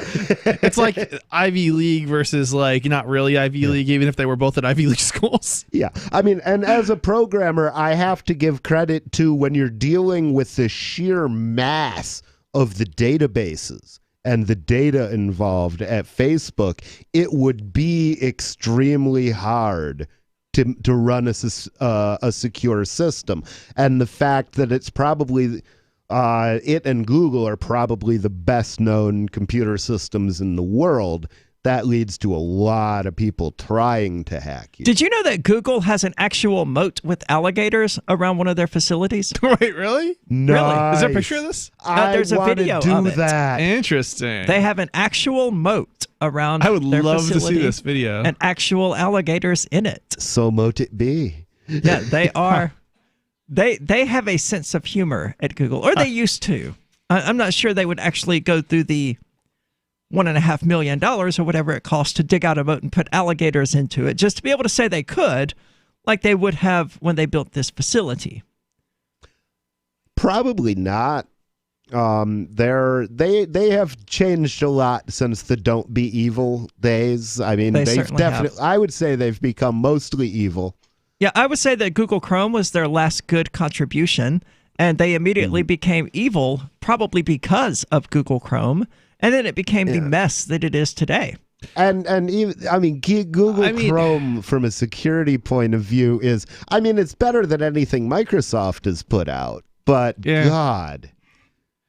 Yeah, I think there's, I think a lot of the times with companies, you get some good things and you get some bad things, and it's kind of like the left foot doesn't know what the right foot's doing. So that's why you get some of the good things sometimes too. Sure. So I don't know. Large companies, especially large companies like Google, yeah, I mean, there's different degrees, but it's still best to avoid if you can. Yeah, well, companies have lifestyles too, or life cycles too, where they start out small and agile, and then if they're successful, they grow and grow and grow to the point where they're no longer agile, and the little companies can run circles around them. I thought we were talking about businesses, not marriages. Huh? I thought we were talking about businesses, not marriages. That's a verbatim, definite description of marriage, if I've ever heard it. Did your parents marry you off at 13? Oh, good Lord. Why in the hell would you even ask that? Because of what you said. No, I was not married off at 13. Okay, can we have a reread of that record on that? Because I don't know how we got from point A to wherever we went. I don't either. Well, I made a marriage joke, and somehow he immediately thought. I don't know. I don't know. I want to know the inner workings. I may have misinterpreted it. I want to know the inner workings of your head that went from A to B. And that left you saying, were you married off at 13? It's just the wording that you use. I don't know. You'd have to restate the wording. Well, my point wasn't anything to do with Where age. were you going with that? That, people, they get married when they're young and they're agile and lithe and all of that. Oh, okay. And I'm thinking of growing up. Well, they grow getting out physically bigger. Typically. Oh. Okay. Oh, okay. Fair enough. All right. And they become less agile over time. See, I thought you were referencing like physically growing up. Not on this particular episode. Well, I mean, look, maybe there on Aria certainly have Uncensored. been many other instances of you doing that kind of thing. Where at this point, you're just not surprised if I was to be like, yeah, I was married off at 13. I'm not at all. It was totally not that bad. Okay. You were married at what age? I was not married at 13. I was saying that, it seems like he wouldn't be surprised if I was to say that I was married off at 13. Yeah, you couldn't surprise me very much. I mean, I don't necessarily know that I had the idea that she was ever married at 13. I thought she was just referencing, that's what she was referencing as a joke. And so I was like, so you were, yeah. So do you have some personal experience with that? I did not. I will say that I wanted personal experience with that, not necessarily being married off, but to me, when I was a teenager, the idea of being involved with someone not substantially older than me, but someone certainly of adulthood, it was tremendously appealing. Okay. Well, that just got me banned from all PorkFest events. Wait, yeah, pretty what much. Was appealing? That's definitely a taboo subject, and that is what has gotten Yen into so much trouble. Well, I mean, I don't really care. That's basically making the same exact statement. That's just me. I mean, I'm not applying it to anyone else, but yeah, absolutely. When I was 13, 14 years old, I found the idea of having sex, especially with an older man, to be just tremendously appealing. So, it seems to be more socially acceptable. When people talk about boys, like 13-year-old boys having sex with their teacher and fantasies and talking about that, but no, I wanted women my age. Okay, but older men. Gotcha. I don't know. Apparently that pisses people off. Screw them. So this is the call to freedom. I don't really care what they think. Clearly. What do you shop for that you could otherwise buy at Amazon? Pretty much everything, right? Amazon has competitive pricing and they deliver, and that's a big plus. If you could plan ahead in your shopping, would you be interested in saving up to 33%? There's a catch. You have to do your shopping in Bitcoin. But imagine those savings. It's like a huge raise. All you have to do is go to saveatpurse.com. We've saved thousands, and you can too. Plan ahead and save. Saveatpurse.com. Is spreading the message of liberty, cryptocurrency, and peace around the globe worth $2 per month to you? As you may already know, in addition to our internet feed, LRN.FM broadcasts on free-to-air satellite across North and Central America, as well as Sub-Saharan Africa. And we've been available on satellite for free 24/7 since 2010. The LRN.FM free-to-air satellite signal is reaching some of the most oppressive regimes in the world, and there's no doubt our ideas are making an impact. You can learn more about the channel's impact by watching the 3-minute video at fund.lrn.fm. If you'd like to help free minds globally with our ideas of liberty, cryptocurrency, and peace, you can donate as little as $2 per month via fund.lrn.fm. You can help us continue and expand our satellite broadcast to multiple continents. Visit fund.lrn.fm today, and thank you for your help. Don't forget to share the link on social media. That's fund.lrn.fm. The LRN.FM's social media channels have been revamped. We've eliminated Facebook and focused on other platforms like Twitter and Mastodon, the decentralized alternative to Twitter. On our accounts, you'll find posts from multiple LRN.FM show hosts together in one place. Follow us on Twitter at twitter.lrn.fm, or better yet, move to the decentralized Mastodon social media platform at toot.lrn.fm, toot.lrn.fm. I think you'll like it. Looking for a great real estate investment? Consider New Hampshire, which is ground zero for the Liberty Movement. Your first call should be to Mark Worden from Porcupine Real Estate. He's more than just a real estate agent. He's your New Hampshire concierge. Where are the best places to live? Do you want farm, city, the burbs, or forest? Do you want a duplex or multifamily building so that renters pay your mortgage? There are homes in all price ranges in New Hampshire, and Mark can help with financing too. Invest in liberty and property. Mark Worden can help. PorcupineRealEstate.com. Imagine someone in your community getting in their car, turning on the radio, and hearing the Liberty Radio Network. You can make that vision a reality with your own micro radio station. Visit broadcast.lrn.fm to learn how you can put our programs on the air in your area. You can have LRN.FM running around the clock, and you can even add in your own local shows. Building a radio station is simple, but programming isn't. That's where LRN.FM comes in. Learn more at broadcast.lrn.fm. That's broadcast.lrn.fm. Hey, I'm LRN.FM Program Director Ian Freeman.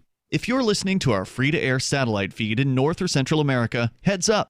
We've been on the Galaxy 19 satellite since 2010, but now our satellite provider is moving LRN.FM to a new channel on a different transponder. The current channel will stay on the air until the end of May to give you time to transition without any loss of service, so don't delay. I've posted the new channel details at sat.lrn.fm, but in case you're listening with no internet access, if you do a blind scan on your receiver, you should see the new channel at transponder 6, 11.8425 GHz, horizontal polarization, symbol rate 22,000, FEC 3/4. All that information is at sat.lrn.fm, as well as a link to our Patreon, where you can support our channels for just $2 a month. Visit sat.lrn.fm for more information about our international satellite channels, and thanks for listening to LRN.fm.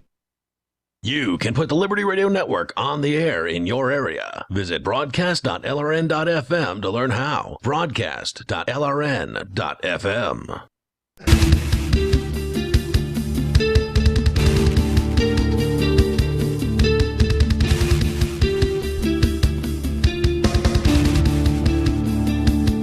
Welcome back. This is the Call to Freedom. And if for whatever reason you are still listening to the show, then maybe you would like to check us out on Patreon. You can find that at patreon.com/call to freedom, because while social media shares certainly go a long way, so does cash.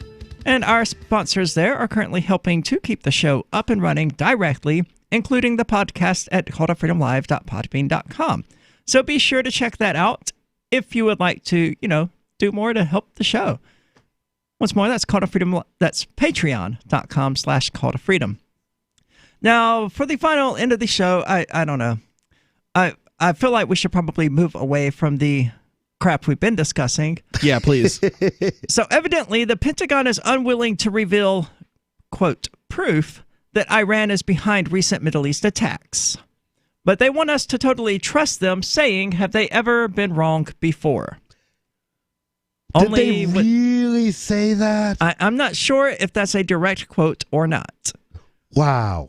But according to taskandpurpose.com, the Pentagon is producing precisely nothing in terms of proof that Iran is behind recent attacks in the Middle East, requiring more U.S. troops to be sent to the region. Now, the threat that we made wasn't that we needed proof that Iran was behind any attacks that happened in the Middle East. The statement that the United States made was that Iran was going to be held responsible if there were any at all. So, wow. Yeah, so any rebel forces out there that resist the Iranian regime could simply execute an attack, and the United States government, in its insanity, is just going to blame Iran. Wow. Because, it literally just wants an excuse at this point. Designated scapegoat. Yeah. Isn't that special? And they were pretty upfront and honest about it. Admiral Michael Gilday, director of the Joint Staff, said on Friday that the U.S. military is extending the deployment of about 600 troops with 4 Patriot missile batteries already in the region, and sending close to 1,000 other service members to the Middle East in response to an Iranian campaign against U.S. forces. The recent sabotage of 4 tankers near the Strait of Hormuz, attacks against Saudi oil pipeline and pumping facilities, and a May the 19th rocket attack against Baghdad's Green Zone, which has been denounced by Iraqi Shiite militia, all can be traced back to the leadership of Iran at the highest level, said this talking head who works on behalf of the state. It's good timing for Memorial Day.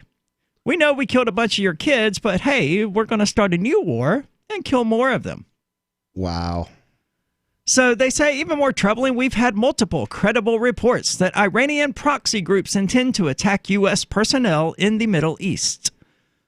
But when Task and Purpose asked Gilday what evidence he could provide showing that Iran has actually been behind the recent attacks, he simply said, through intelligence sources that we have. The Iranians said they were going to close the strait. They struck those tankers. They struck the pipeline facility in Saudi Arabia through their proxies in Yemen. Yemen, the greatest human rights tragedy happening in the world today, being executed by Saudi Arabia, to whom the United States government just sold $1.2 billion worth of weapons. Wow. The United States government is directly arming Saudi Arabia as they execute the greatest human rights violation in the world today. Mm-hmm. This is the same government that just killed and dismembered a journalist. And we're like, sure, we'll sell you $1.2 billion worth of weapons. Oh, that's right. Yeah. They dismembered him? Yeah, he went to the embassy, I think, in Turkey. It wasn't even the Iranian embassy or the Saudi Arabian embassy. I don't remember what embassy it was, but he went to an embassy in Iran. And while there, 7 people, I think it was, killed him. The exact manner in which they killed him has not been published, and dismembered him. And then one of the people who participated in this act put on clothes to dress like him and forgot his own pairs of shoes, evidently, or forgot to put on the guy's shoes. So it pretended to be him leaving the building to be able to say, oh, no, look, the guy is totally fine. He left the embassy in one piece. Wow. But he was on CCTV footage of not being the embassy in many pieces. In many pieces, yes. He was killed and dismembered. Wow. By the Saudi Arabian government. Now, it's unclear whether or not this was actually on the order of the Saudi Arabian prince. I can't remember his name at the moment, or the king, however their little despotism is set up. But meanwhile, while they're doing that, they are just destroying Yemen. And they have there's a pretty high bar there for greatest human rights violation in the world today. So that's not exactly something that we are unfamiliar with. There's the Uyghur Muslims in China, millions of them, if I remember correctly, being oppressed, being sent to re-education camps where they're force-fed pork and alcohol in clear violation of their religious beliefs. And this is happening to an entire Sounds region. like a vacation for me, but you know, right, but you're not a alcohol, Muslim. That's this is just a barbecue for me. So that's a pretty extensive human rights violation happening to many, many people. And of course, the United States, that's not why we're initiating this idiotic trade war with China. No, we're doing it because the farmers or some kind of nonsense. I don't know why the United States started this mess. But it doesn't have the popular reason support. And he's not 100% wrong. Trump says, hey, China, you have always had tariffs on our goods going into your country. So,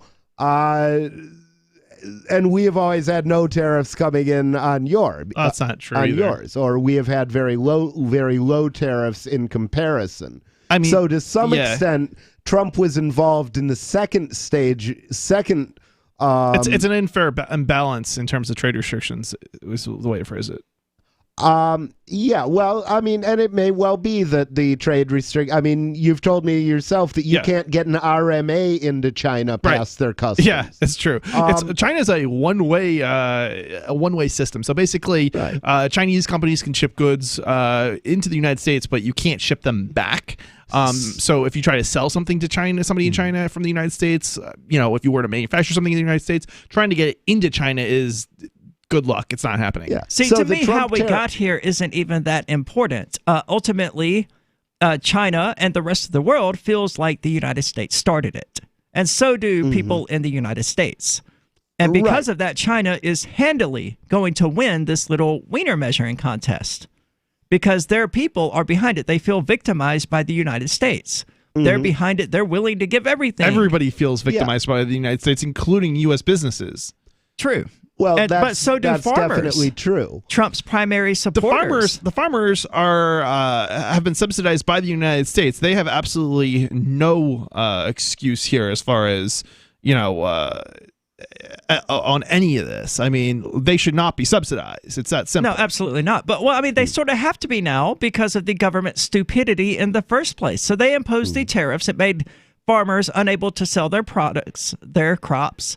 So they had a surplus, and the government said, it's okay, we're going to spend the $16 billion to buy this surplus crop that you grew, even though the market signals have been there for at least 2 years now. They should have had the sense to say, you know what, if we continue doing this, we're going to have a huge surplus of crops, and we're going to lose millions of dollars in it. Right. None of them did that. They're growing too much food. Would there be a huge surplus of crops without the trade war? No, because they would just technically there would be an American surplus for whatever that's worth, but they would sell them. But that's not really a surplus; it just gets sold to somebody else. Yeah, right. Yeah. Well, their issue here is that the primary buyer is unable to purchase them or unwilling to purchase them at those rates. Right. Yeah, and that's always the problem with trade war. I mean, a trade war. Retaliating to somebody imposing tariffs by imposing your own tariffs is like, somebody cut themselves and bled on your shoes, so you cut yourself and bleed on their shoes in revenge. Well, the thing is, you're bleeding. You're hurting yourself more than you're hurting them. Now, if American businesses want to compete with Chinese businesses, that's the kind of trade war I'm okay with. Yeah. But when nations start getting involved... Well, the thing that the United States should have done, if anything, if they were going to do the tit-for-tat retaliation, is do it immediately when China imposed their tariffs. Yeah. And just say, no, we're not going to do that. But what's better is let China impose their tariffs, and if shipping to China still makes sense, ship to China. And if it doesn't make sense, don't ship to China. Ship to somebody else. Yeah, I would definitely agree. And the whole thing has just become a mess that is not going to end well for the United States. Trump being an egotist, though, it doesn't seem he's willing to back down on it. I don't know. He's a better negotiator than I am. We'll see. Well, he claims to be. He claims to be. I don't know that he is. Don't go anywhere. This has been the Call to Freedom, but Free Talk Live is coming up in just a moment. Place inside is right with